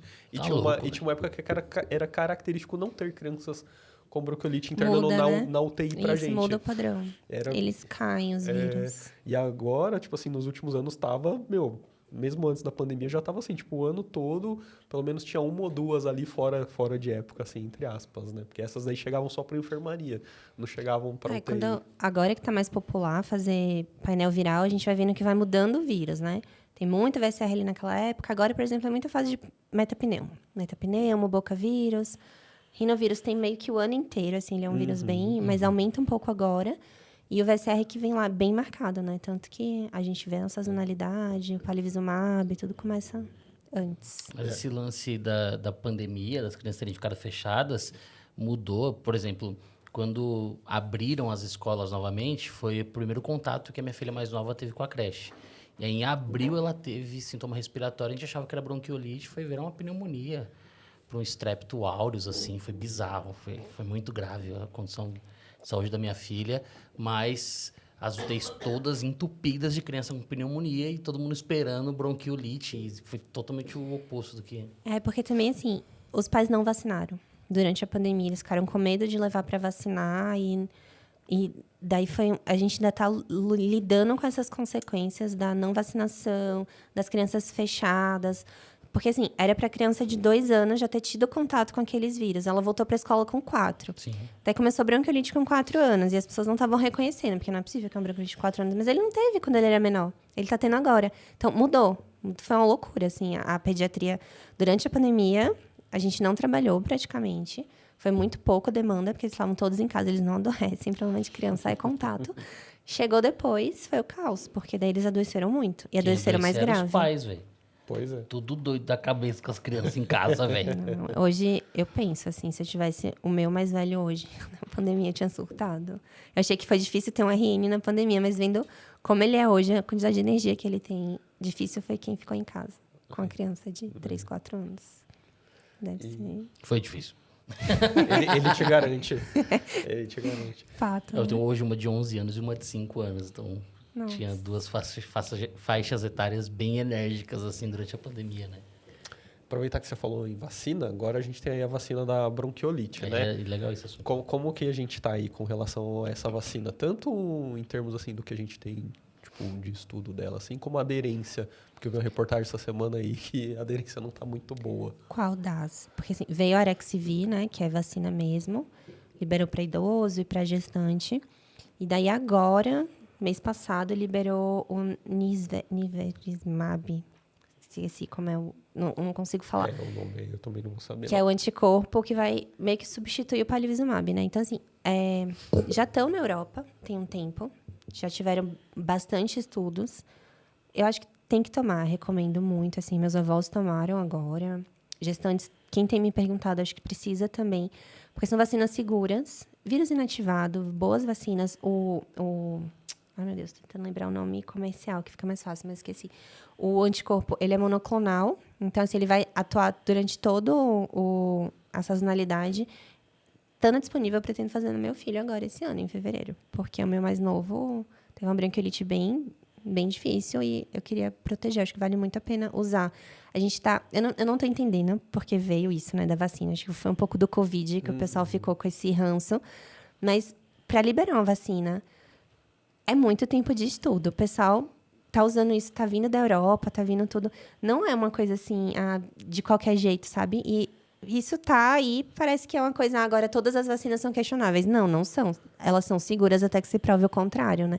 Então, tem que fazer. As pessoas não entendem que a Anvisa, ela é chata pra caramba. E as pesquisas da indústria farmacêutica são muito chatas e criteriosas. São muito mais do milhões. que a gente está acostumado. Eu não vou nem falar tanto em relação ao tempo de pesquisa, mas hoje a metodologia, hoje o desenvolvimento e o processamento de dados tem acelerado muito essa produção de vacinas. É por isso que a gente tem visto vacina da dengue saindo, vacina da bronquiolite, assim como a vacina da Covid surgiu muito mais rápido do que outras vacinas. E a população ela precisa entender que hoje a agência que rege a liberação disso, ela tem critérios assim Cara, eu acho a Anvisa muito mais segura do que o FDA, por exemplo. A gente consegue exemplificar na liberação de cigarro eletrônico. A Anvisa ela é extremamente restritiva nisso. Então, a gente tem que confiar no trabalho de uma agência séria como é a Anvisa, de um trabalho criterioso. Ah, mas ela é muito chata. Que bom! Que bom, eu quero gente chata cuidando da minha saúde, entendeu? Eu quero gente criteriosa. Então, por favor, gente, não vamos nos deixar enganar por opiniões que tiveram suas motivações na época e vamos confiar no trabalho da ciência, vamos confiar no trabalho desses pesquisadores, desses profissionais que dedicam uma parcela gigantesca da sua vida para conseguir produzir algo que vai ter um impacto e salvar milhares e milhões de vidas, entendeu? Né? No seu Instagram não começou a chegar essas perguntas assim de vacina ainda? Já, né? Chega, né? Já, né? É porque eu vi assim, porque se nos de prática baseada em evidência já chegou, nos da pediatria já deve estar há mais tempo. Chega. O pessoal é muito inseguro hoje, assim, no geral, tanto para orientar. É porque é isso, você virar para a mãe e falar assim, fica ao seu critério, sabe? Não, você tem que orientar, olha, precisa tomar. Então, às vezes eles perguntam muito, porque é muita coisa. A da pneumo só esse ano lançou a 15 e a 20. Aí tem a 23, então eles perguntam muito, eles querem saber a ordem, tudo. E eu reforço, porque, nossa, assim, a gente está vendo em outros lugares, no próprio Estados Unidos, a volta do tétano, né? Porque o pessoal não estava vacinando. Então, assim, tem criança morrendo de uma doença que é 100% prevenível. Não faz sentido isso. A polio é outra que, em outros países, tá aí dando problema e a gente não precisaria ter mais sequela, ter mais nada de polio. Tanto que o Brasil livrou, a gente não vai mais usar Mudou esse ano, né? A gente não vai mais usar a vacina oral. A gotinha vai ser substituída 100% pela injetável, pela VIP, por ser mais segura. Mas ainda tem outros países que não conseguem fazer essa migração, porque a taxa de vacinação não está tão boa quanto a gente. O Brasil tinha erradicado a polio em 89. E durante a pandemia a gente teve 2 casos, né, no Brasil. Eu fiquei Crianças não vacinadas. chateadíssimo com essa informação, cara. E imigrantes também, porque alguns países... É que a gente pensa assim no nosso contexto, mas... Pensa no Afeganistão, que tá o caos. Ninguém tá vacinando lá, sabe? Aquele pessoal vem para cá. Então, durante a pandemia, eu ajudei muito os imigrantes que estavam vindo de lá da guerra. Tava atendendo tudo. E você conversava com eles, eles não tinham nada, assim, de saúde, de vacina, de odonto, de orientação. Porque o país não tá focado nisso, né? Então, esses imigrantes, não culpando, óbvio, assim, eles acabam viajando e, às vezes, espalhando alguma coisa. Então, a gente tem que proteger, tem que chegar aqui, tem que vacinar, tem que ficar atento nisso, porque pode ser problemático, porque a gente está numa escala global, as pessoas se movimentam. O Covid foi isso, começou na China e em meses estava no mundo inteiro. Então, a gente tem que ficar atento por conta disso. Mas o Brasil e a vacinação ela só vai ser efetiva se a gente tiver um percentual da população que, de fato, está vacinada. Porque a vacinação não é uma imunidade, um isolamento individual. Ela participa de todo um controle de proliferação e manifestação comunitária. Então, não adianta, tá todo mundo vacinado, eu não preciso me vacinar. Se muitas pessoas tiverem essa ideia e o percentual de vacinados cair, nem você e muitas vezes até quem está vacinado não está protegido. Exatamente. Não, e lembrar que tem países que não tem sistema público de saúde. O cara tem que pagar pela vacina dele. Tem lugar que é obrigado a ter vacina e o cara paga pela obrigação de se vacinar. Então, assim, isso dificulta também as coisas, né? Aqui no Brasil a gente tem todo esse sistema. Então, assim, a gente às vezes fica meio alienado de como é a realidade de outros países. Ano passado, né? eu atendi uma família que veio da Rússia, que emigrou por conta da guerra lá com a Ucrânia. E, assim, eles só tinham BCG. Eles não tinham mais nada. O mais velho tinha só uns 4 anos, a mais nova 11 meses. E eles não tinham nenhuma vacina. Eles iam emigrar para os Estados Unidos. Então, eu precisei Meu Deus. atualizar o calendário inteiro, ver tudo. E o calendário daqui é diferente dos Estados Unidos. Então, passei um tempão olhando isso para ver. Eu falei, olha, faz o que dá aqui no SUS, porque era importante vacinar. E depois vai fazer o resto particular lá, porque eles não tinham muito tempo para ficar aqui. Mas na Rússia ninguém vacina. O pessoal fala que não tem. E realmente é outro perfil, eles não têm tanta doença. Não sei como é que funciona. Ou vacina com vodka lá. E a imunidade é melhor. Não, e você estava falando do desenvolvimento de vacinas para algumas doenças. Agora começou a ter outros interesses, porque com o aquecimento, doenças que não existiam na Europa começaram a chegar lá. E aí começa a ser interessante a ter vacinas para essas doenças, né? Então, esse perfil geopolítico, digamos assim, também influencia no interesse de desenvolvimento de coisas, né? Então, Sem falar que a galera caga pro hemisfério sul porque tem um volume populacional muito menor do que o hemisfério norte. é disso que eu tô falando, né? Então, agora, por exemplo, E tem doença de pobre é doença de pobre. Mas quando chega na Europa, Não, país é pobre. Não à toa que tem doença para dengue agora, porque esses tipos de doenças começaram a chegar mais para os extremos do globo, principalmente para o norte do globo, né? Então aí os caras começaram a se coçar lá. Enquanto era só de país pobre e emergente, aí tá tudo foda-se. certo, tá tudo bem, não tem problema, né? Infelizmente é verdade. Tem esses poréns aí. E o Brasil pagando de sommelier de vacina. Pfizer! Ah, uma Agora, bosta. uma coisa que eu acho que tinha que ter, que eu acho que é uma coisa que comove muito, é ver uma criança com bronquiolite. Eu acho que tinha mais ter campanhas de educação mostrando realmente como que é uma criança, porque depois que os pais vê uma criança com bronquiolite, com desconforto respiratório, mesmo com a tiragem, assim, a criança chiando, cara, não tem como você pensar que eu posso deixar meu filho em risco de ter e não dar uma vacina que pode evitar todo esse problema, uma internação. Esse Boletim tipo de Silverman Anderson pra todo mundo na escola. tinha que ter mais esse tipo, assim, de coisa de mostrar mesmo. Eu acho que isso é uma educação que funciona. Eu não acho chocante, apesar de eu ser profissional de saúde ter um viés, né, de falar que não é chocante, mas eu acho que é legal conhecer, porque às vezes você não tem medo porque você desconhece. Cara, tem que ter medo disso aí. Exato. É o conceito da literacia em saúde, né? Que é explicar de uma forma que a pessoa entenda o que você está explicando. Então, é importante ver. Eu concordo com você, porque, assim, a ignorância, ela pode ir para dois lados, né? Tanto do não conheço, não sei o que é, não sei como evitar, ou, tipo, conheço, sei o que é e não vão me vacinar. Então, quando a gente vê e fala na língua da pessoa, acho que facilita muito. Então, a educação em saúde tinha que ser algo muito, muito, muito presente, assim, para pais, tinha que fazer parte do pré-natal. Sei lá, tinha que ser mais difundido para a gente ter mais pessoas com mais noção de tudo que a gente está vendo, do que acontece. Facilitaria. Não tem como. E ajudar a economizar a maior grana do Estado. Também, né? Porque imagina evitar tudo isso de internação que tem de bronquiolite, cara. Pelo amor de Deus. É que a gente vive uma cultura da prevenção terciária, né? Tipo, Sim. não é prevenível, não é preventivo, é curativo. Então, quando a gente muda para a prevenção primária, para a educação em saúde, para o convencimento. Então, assim, eu atendo pacientes que têm convênios que às vezes são de empresa, e daí o pessoal liga, olha, eu vi que seu filho já internou 3 vezes esse ano, a gente está marcando uma pneumo para você. E daí eles falam, doutora, eu já passei pelo plano do convênio, por isso. Porque quando a gente busca, assim, a busca ativa, né, a conscientização deveria ser muito melhor, porque daí você atua antes e não depois, que não tem mais jeito. E realmente eu acho que a gente vai chegar num nível na saúde que vai ser insustentável, né? Tem remédio para tudo, tem coisa para tudo, tem muita coisa e ninguém está pensando no básico lá, não sei como é que vai ser, eu tenho muito medo.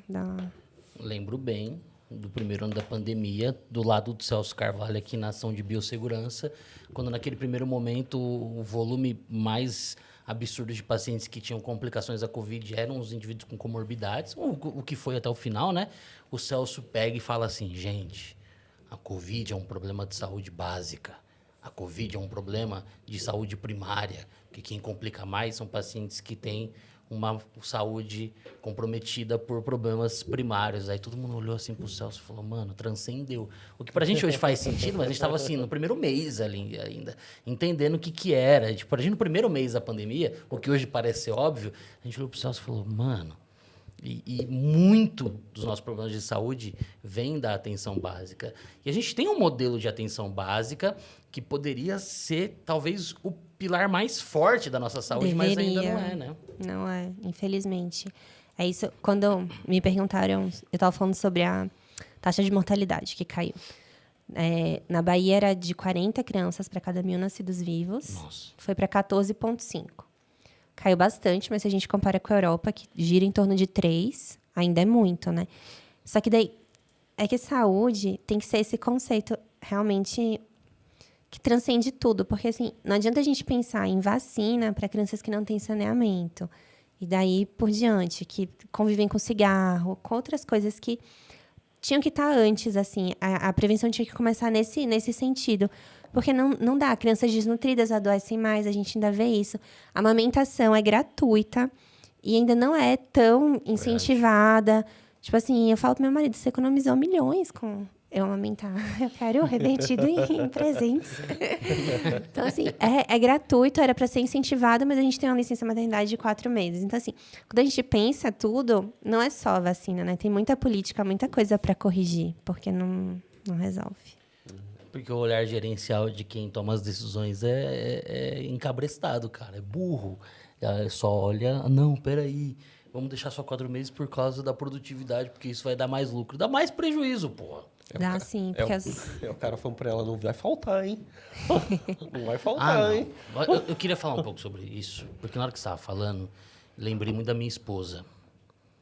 Porque o quanto profissionais, mulheres, sofrem no período da gestação ou nos primeiros anos de vida dos filhos, cara.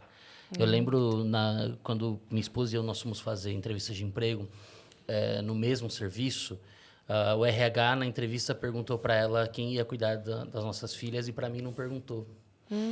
Tipo, culturalmente, atribuíram a ela a responsabilidade.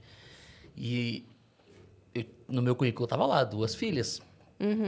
E ninguém perguntou para mim, tipo, nem perguntaram das minhas filhas, nem perguntaram nada. Para ela perguntaram estado de saúde, pá! Por essa cobrança cultural machista que existe no mercado de trabalho. Eu já ouvi, infelizmente, gestoras mulheres falarem assim, eu não contrato mulher porque mulher engravida e afasta. Gente, a gente precisa parar com essa ideia, porque isso destrói e tem destruído a nossa sociedade há décadas, cara. A participação, o volume populacional do sexo feminino, o sexo biológico feminino é muito maior. Então, a gente tem que entender e respeitar e parar com isso. Eu lembro que foi muito difícil, assim, o período de contratação da minha esposa por conta da Sofia estar muito jovem. E, velho, isso é inaceitável. E você passou por isso na residência, né? De urgência e emergência. Assim, eu passei um pouco na pneumo também, porque eu tinha feito pediatria no mesmo hospital. E em algum momento eu fui questionada porque eu não estava rendendo tão bem na residência de pneumo, porque eu era uma residente brilhante de pediatria, não era tão boa assim. Eu falei assim, eu não tinha um filho na residência de pediatria, sabe? Eu dormia, eu não amamentava, assim, eu passei meses sem dormir, meses sem conseguir... Porque, assim, eu não estava indo nos congressos ou nas aulas noturnas. Eu falava, não tenho com quem deixar, sabe? Só sou eu e meu marido aqui, em São Paulo. A gente não tem família. No meio da pandemia... Seu esposo também é de lá? Meu esposo é de Minas. Então, assim, era a gente no meio da pandemia, um bebê pequeno. Como é que eu ia sair à noite, sabe? Eu não sabia... Então, assim, as pessoas não costumam ver isso. E quando eu voltei agora, do segundo, com os 15 dias que eu falei, daí eu conversei com meu marido. Eu falei, não, vou voltar, vou pro consultório. A gente tem 2 salas. Eu falei, ele vai ficar em um... Porque daí eu amamento e tal. Meu marido, você vai amamentar durante a consulta? O que a paciente vai achar? Eu falei, não sei o que ela vai achar, mas ela é mãe também, né? Ela tá lá levando o filho dela. Então, assim, se eu não puder amamentar lá... Com outra mãe. Eu vou fazer aonde, sabe? Mas era o meu marido que tava falando isso. Ele mesmo tava tipo assim, não vai pegar mal pra você na consulta? Eu falei, ela não volta mais então, sabe? Mas assim... É isso. Eu também sou mãe, tipo... Ou eu atendo, eu tô indo atender porque ela tá precisando. E eu preciso amamentar. Então, eu vou amamentar enquanto eu atendo. E daí eu atendi. As mães, assim, todo mundo conhece meus filhos, porque eu levo muito pro trabalho. Às vezes eu não tenho com quem deixar, acontece alguma coisa. Meus pacientes costumam conhecer muito o Gabi e o Rafa. E todas as colaboradoras lá na clínica, a gente instituiu isso. Então, todo mundo leva os filhos, sabe? Ninguém vai deixar de trabalhar porque não tem onde pôr a criança. Então, não tem rede de apoio, não tem... Exato. Isso não era para ser assim, né? Mas é difícil, bastante difícil. A gente ouve relatos de mães que são atacadas na rua quando estão amamentando, como se a amamentação fosse sexualizada, sabe? Pois é. Porque porque colocou a mama pra fora. Gente, é amamentação. Pelo amor de Deus, cara. Não tem nada de sexualizado nisso. Vai botar a criança dentro da roupa? Não, tem gente que acha que tem que ser. Pelo amor de Deus, gente. O mundo é muito adoecido, né? E pra mulher isso ainda não... Acho que não melhorou como deveria ter melhorado. Sim. Ainda é difícil. E você vê, as coisas não são preparadas para a mulher que quer ter filho ali, né? Para a pessoa que quer ter um filho. Porque você vai num congresso, agora que alguns poucos congressos tem agora uma área kids para ficar com o filho da pessoa que quer ir lá, mesmo com o filho. né? Você vai para o local de trabalho, tem local de trabalho que até hoje não tem creche, não tem auxílio creche, tipo assim, então assim, você não é parece que você não é bem-vindo, né, no final das contas, né? Por isso que tem que ter políticas que levem o homem para o mesmo lugar da mulher. Então, como que eu soluciono isso? Eu começo a dar a mesma licença maternidade pro pai. Porque daí não tem mais diferença se eu contrato homem ou mulher. Os dois vão ter a mesma licença, então para você que é o empregador, tanto faz. Você não vai mais dar preferência para homem, porque os dois têm a mesma licença. Então o que você faz não é tirar da mulher, você iguala o homem para levar ele para o mesmo lugar. E aí o empregador é as obrigado. pessoas têm que ter a responsabilidade do homem também. Isso, entendeu? E você leva ele para o mesmo lugar, porque assim, se esse é o problema, então eu vou criar um problema para o homem também. Vamos ver agora, empregador, o que você vai fazer? É Qual o que vai ser a sua acontece desculpa? fora, né? Porque na maioria dos países na Europa, no Canadá, a mãe ela chega a ter 1 ano e meio de licença e o pai tem 6 meses de licença, né? Porque é o mínimo assim que você espera de suporte no início. E eu não sei, gente, assim, a gente trabalha melhor quando o nosso filho tá bem, sabe? Depois Porra, que a gente muito. volta e Né? sabe, tem certeza que tem uma vaga numa creche boa, de qualidade, que a gente ficou, amamentou, acompanhou a introdução alimentar, você volta muito mais tranquila do que... Eu não sei, acho, é muito burro isso. Até porque os países da Europa estão lutando com isso, porque ninguém mais quer ter filho. E daqui a gente ainda tem bastante filho e não é estimulado, né? Não sei como que vai ficar a natalidade nesses Porque ainda não lugares. virou um problema. Aí a pessoa espera virar um problema para começar a estimular, né? Tanto tem países lá na Europa que, principalmente lá os nórdicos, que tem uma licença maternidade única que o homem e a mulher podem dividir. Eles que escolhem como vai ser. São 3 anos e eles dividem. Tipo, eles podem escolher quem que vai ficar, quem não vai ficar, se vai ser um só, os dois, tal. Então, se vira aí. Mas sabe o que é osso, cara? A gente está aí já há quase 50 anos que o volume de mulheres no mercado de trabalho teve uma crescente e hoje tem uma participação ativa, domina o mercado de trabalho. Só que ainda assim o mercado cobra uma responsabilidade atribuída à maternidade de uma forma muito diferente à paternidade, porque a mulher meio que é culpada porque culturalmente a rapaziada deixava os filhos. Tipo, igual meu pai. Meu pai foi comprar... Meu pai fumava free, né? Eu falo que meu pai fumava um cigarrinho diferente aí e desapareceu. É um cigarro que jogava uma bomba de fumaça assim e ele desaparecia. E é meio como se minha mãe fosse culpada por isso e ela fosse responsabilizada por uma questão cultural da responsabilidade do homem, tá ligado? E não se tinha um projeto, não se tinha uma lei, não se tinha nada que garantisse mais segurança para ela por ter sido deixada sozinha com 2 filhos, entendeu? Mano, é um absurdo, tá ligado? A mulher se fode porque os caras vão comprar cigarro, somem, tá ligado? E aí depois ela se fode de novo porque ela é uma mulher que tá cuidando dos filhos sozinha, tá ligado? Mano, é um absurdo, velho. É um absurdo. Ó, você é culpada por você ter se fudido. Quando a gente avalia o genograma, tudo das crianças com problemas de saúde crônico, principalmente os PCs, a gente vê muito mais famílias de mãe única, porque quando a criança adoece, exige um cuidado maior, os pais saem muito. Então, são muita mãe solteira que tem que trabalhar e dar conta de uma criança que tem uma demanda gigantesca. E é muito comum abandonar. Isso é assim... Tipo, é o sonho até que deu problema, sabe? Todo mundo quer ser pai até que tem que ser pai, realmente. Então, isso é bem difícil ainda para principalmente para essas mães, assim, ó. Eu tenho muita empatia, porque eu tenho meu marido, assim, para me ajudar. Acho que se eu não tivesse, eu já estava presa. Porque eu tinha surtado com aquelas 2 crianças em casa. Então, quem faz sozinho, sabe? Como que funciona? Acho que é bem difícil. Você vê que o negócio assim, ó, é tão enraizado que até o jeito que a gente fala, tipo, você mesmo falou assim, tipo, me ajudar como se não fosse responsabilidade dele. A gente fala sem perceber. Verdade. É tão normal que a gente não joga pro tem meu homem marido o que negócio, divide comigo. né? Porque ele tá vendo o papel de Ele pai, né? divide, Tipo, no fim das exato. contas. Assim. Então, é isso, entendeu? Tipo, e é bizarro. Tipo, não dá, né? A coisa precisa avançar, precisa melhorar, né? Esse assunto me incomoda muito porque, assim, isso foi meio tradicional na minha família, sabe? Minha avó passou por isso, minha mãe passou por isso. Eu sou um filho que foi criado por uma mãe solo, entendeu? Meu irmão e minha mãe ali ralando, trabalhando, meu irmão ajudando a minha mãe a cuidar de mim, porque ela ficava o dia inteiro trabalhando. Minha esposa, minha filha mais velha, ela não é minha filha de sangue, mas se alguém falar que ela não é minha filha, eu viro uma onça, filha. Ela é minha filha. E só não tem o mesmo DNA que eu, mas eu falo que é como se a gente tivesse o mesmo sangue já. Você tá ligado? Não, mas não é por isso que eu ri, é só porque eu lembrei da sua roupa no conflito. Ah, de onça. Ele foi vestido de onça, eu não consegui Ó, a conter. camisa de onça lindona, pai. Eu era uma onça que engoliu um boi no conflito. E minha esposa foi mãe solo por um período e eu escuto relatos desse período, assim, até o momento que eu entrei na vida dela e eu comecei a participar ativamente. E hoje a gente tem uma outra filha. Então, assim, eu sou neto de mãe solo, eu sou filho de mãe solo, eu sou casado com uma mulher que foi mãe solo e eu tenho 2 filhas mulheres, cara. Porra, se esse bagulho não me incomodar, mano, eu morri por dentro, velho. Pois é. Eu morri por dentro, mano. Tá E ligado? tem gente que vem desse lugar e caga. É, pô, mas Porra. eu sei o que eu sofri por causa do meu pai, Foda, tá ligado? cara, foda. Eu sei o que minha filha, mais velha hoje, relata por conta desse período de afastamento. Cara, rapaziada, passou minha responsa, bate no peito.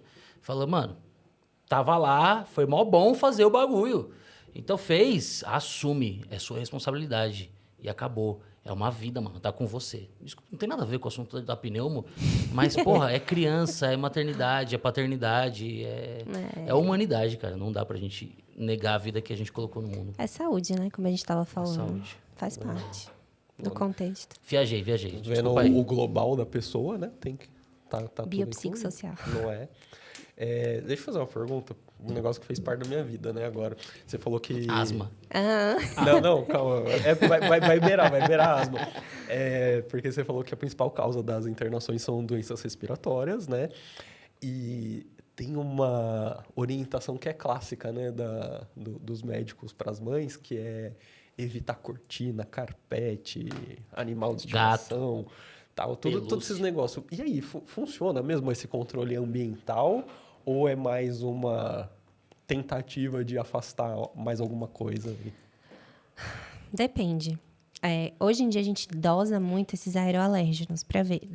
São geralmente crianças maiores, porque nas pequenas ainda pode estar negativo, mas ser positivo, pela sensibilização e tudo. Mas quem tem realmente positivo ajuda muito. E isso é porque os animais, assim, é um caso à parte. A criança que ela tem contato, por exemplo, você casou, você já tinha um gato, e daí você teve o seu filho.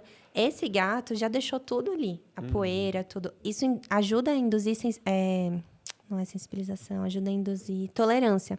Então, a criança que tem contato com o animal desde cedo, ela geralmente tem menos alergia. É bom, não precisa dar o gato, não precisa dar o cachorro. O problema não é o gato, o problema não é o cachorro. É mais poeira, cigarro, alguns ácaros, a gente vai testando isso. E para quem tem realmente positivo, eu oriento a mãe, tem que tirar tudo, tem que ver. E a gente observa o gatilho, porque não é só o exame, que às vezes o exame vem negativo e a mãe fala, toda vez que eu vou limpar a casa, ela tem crise. Então tá, veio negativo, a gente não pegou, mas eu preciso evitar que ela tenha contato com essa poeira, com alguma coisa que tem. Então, para quem tem realmente o sintoma, ajuda bastante. Então Até tem que tirar. hoje, limpa a casa eu começo a sibilar, cara. Até hoje. Lá em casa, Rinite. sempre assim, Ajuda sem muito. tapete, sem cortina, nunca teve Eu sou portador nada. de asma leve. Ah, tá. Não revelei isso aqui. É porque esses são os locais mais fáceis de reter poeira, né? Porque a gente não limpa tudo. Então, tudo que fica parado, tipo, quarto de criança era pra ter, assim, só a cama e pronto. Aí, bota pelúcia, bota um bocado de brinquedo. Tudo aquilo junta poeira. Então, é mais fácil de desencadear. Então, quanto menos, melhor. Teoricamente, deixar em caixa, guardado os brinquedos. Tirar só na hora de brincar. Que não é possível, né? E vem na casa. Então, a gente faz o que dá. Não, eu como... A Sofia acha que minha casa é a caixa de brinquedos. Né, exatamente. Exato, decoração. Eu, como muitos asmáticos, tenho rinite também, né? Então, assim, para mim é óbvio que a poeira que levanta a hora que vai varrer, por exemplo, assim, era o que mais prejudicava. Então, minha mãe sempre passou pano molhado, pano úmido na casa, Isso, ideal. assim. É o que eu oriento, geralmente, a passar pano, ou aspirar, não usar espanador, não varrer. Depende muito. E a rinite, hoje a gente tem a teoria da mucosa única, né? Então, começa no nariz e termina no alvéolo. Então, o alto descompensa o baixo. Não adianta você tratar bem o baixo e deixar sem pegar. Então, essa parte ambiental é muito, muito para isso. Principalmente aqui tem rinite associada. Aí tem que ficar mais de olho ainda. Não lembro qual foi o otorrino que falou sobre isso num congresso que eu frequentei, que 93% dos indivíduos portadores de asma têm rinite, cara. Dessa relação alérgena, né? Eu não lembro qual era o estudo, mas ele não sei. mostrou esse estudo. 93 eu não me lembro, mas acho que uns 80%. Pode ter tido uma atualização faz uns anos aí. Uns esse estudo. 80%, sim. As doenças É alérgicas altíssimo, andam né? muito juntas, né? Tem que perguntar tudo. quando Não eu é fiz 93% prick-test, de quem tem rinite tem asma, é o contrário, gente. 93% dos portadores de asma. Tem Ele rinite, comentou. Ai, nossa, eu tenho rinite, então eu tenho asma. Não, calma, gente, calma. Você já fez prick-test? Não. Aquele das alergiazinhas assim? Não, tem agonia Rapaz, aquilo. cada tolete que eu ficava no braço, Eu acabo dosando... Reagiu muita coisa? porra. Não, deve ter reagido tudo pelo histórico dele. Reage a pelo. Eu precisei de um minuto Eu não, pra... eu não tive essa tolerância a pelo, não foi muito exposto. Eu acabo colhendo sanguíneo. A gente sabe que o monocap, ele é melhor. Pouca gente hoje ainda faz o prick. Porque é muito mais fácil o prick dar falso positivo, dar falso negativo, por conta de uso de antialérgico, ou corticoide, ou que tem dermografismo, ou qualquer outra coisa. Então, às vezes, a gente colhe por sangue, é mais seguro. Aí a gente vê sensibilização. Que é outra coisa diferente, que sensibilização não quer dizer que é alergia. Porque hoje todo mundo quer tirar leite, glúten, de todo mundo. E não, assim, a gente tem que ter sintoma para considerar aquilo. Então, exame positivo sem sintoma não quer dizer nada. Bem como exame negativo com sintoma também, olha direito, porque a clínica ainda é soberana, pelo menos por enquanto. Teve uma época que eu tratei com aquelas vacinas para alergia. A gente ainda faz isso, porque faz tempo, né? Eu tinha, sei lá, entre 10 e 14 anos nessa época, eu acho. Faz tempo, hein? Faz tempo. mas, assim, é mais para rinite e é considerado uma terapia adjuntiva, por exemplo. É um add-on lá do Gina. Depois que tudo você já fez e não teve, daí você pode tentar, tanto subcutânea quanto oral. Mas não é um tratamento para asma, como tem sido vendido aí muito no Instagram, que é o meu método, meu protocolo que cura asma. Não é assim que E funciona. tem isso aí pra asma também? Ixi, isso eu nunca tinha visto. Não é, mas não é. Ah, não, tô falando que o povo vendendo essas coisas. Habla, Wendy. Eu não sabia, não. Não deixa o tava povo ficar fazendo vendendo isso. essas coisas, essas mentiras, não, O pô. povo vende de tudo. Então, assim, não é... asma se trata com corticoide inalatório. A gente sabe hoje, todos esses estudos, todas as mudanças que tiveram, porque quem não usa corticoide inalatório tem uma chance de ter uma doença, uma morte relacionada à asma maior. Então, assim, se você está usando corticoide inalatório, é porque as mães vêm assim com tudo, né? Doutora, eu posso dar homeopatia? Posso fazer não sei o quê? Eu falo, você pode dar o que você quiser, que não vai fazer mal. Contanto que você trate com as bombinhas. Então, assim, pode usar homeopatia? Pode. Alguma coisa para imunidade? Pode. Suplementar zinco? Não tem problema. Mas tem que usar o corticoide, porque só isso não vai resolver. Então, as pessoas têm vendido como uma cura para asma, até porque é um tratamento, assim, de 3 a 5 anos, lento, que vai ter uma resposta gradativa e caro. Então, não é para todo mundo você deixar de fazer alguma outra coisa para poder fazer isso. Então, tem que ser bem avaliado, bem indicado. O que mais mudou, assim, minha trajetória na asma foi quando eu comecei a usar o Alênia. Tipo, óbvio. Além da vida. Tipo, isso foi óbvio. A primeira semana foi bizarra, você não tem ideia. Porque meu principal sintoma, assim, fora de épocas de crise... Era coceira na Karina. Não, era acordar muito à noite. Eu despertava muito durante a noite.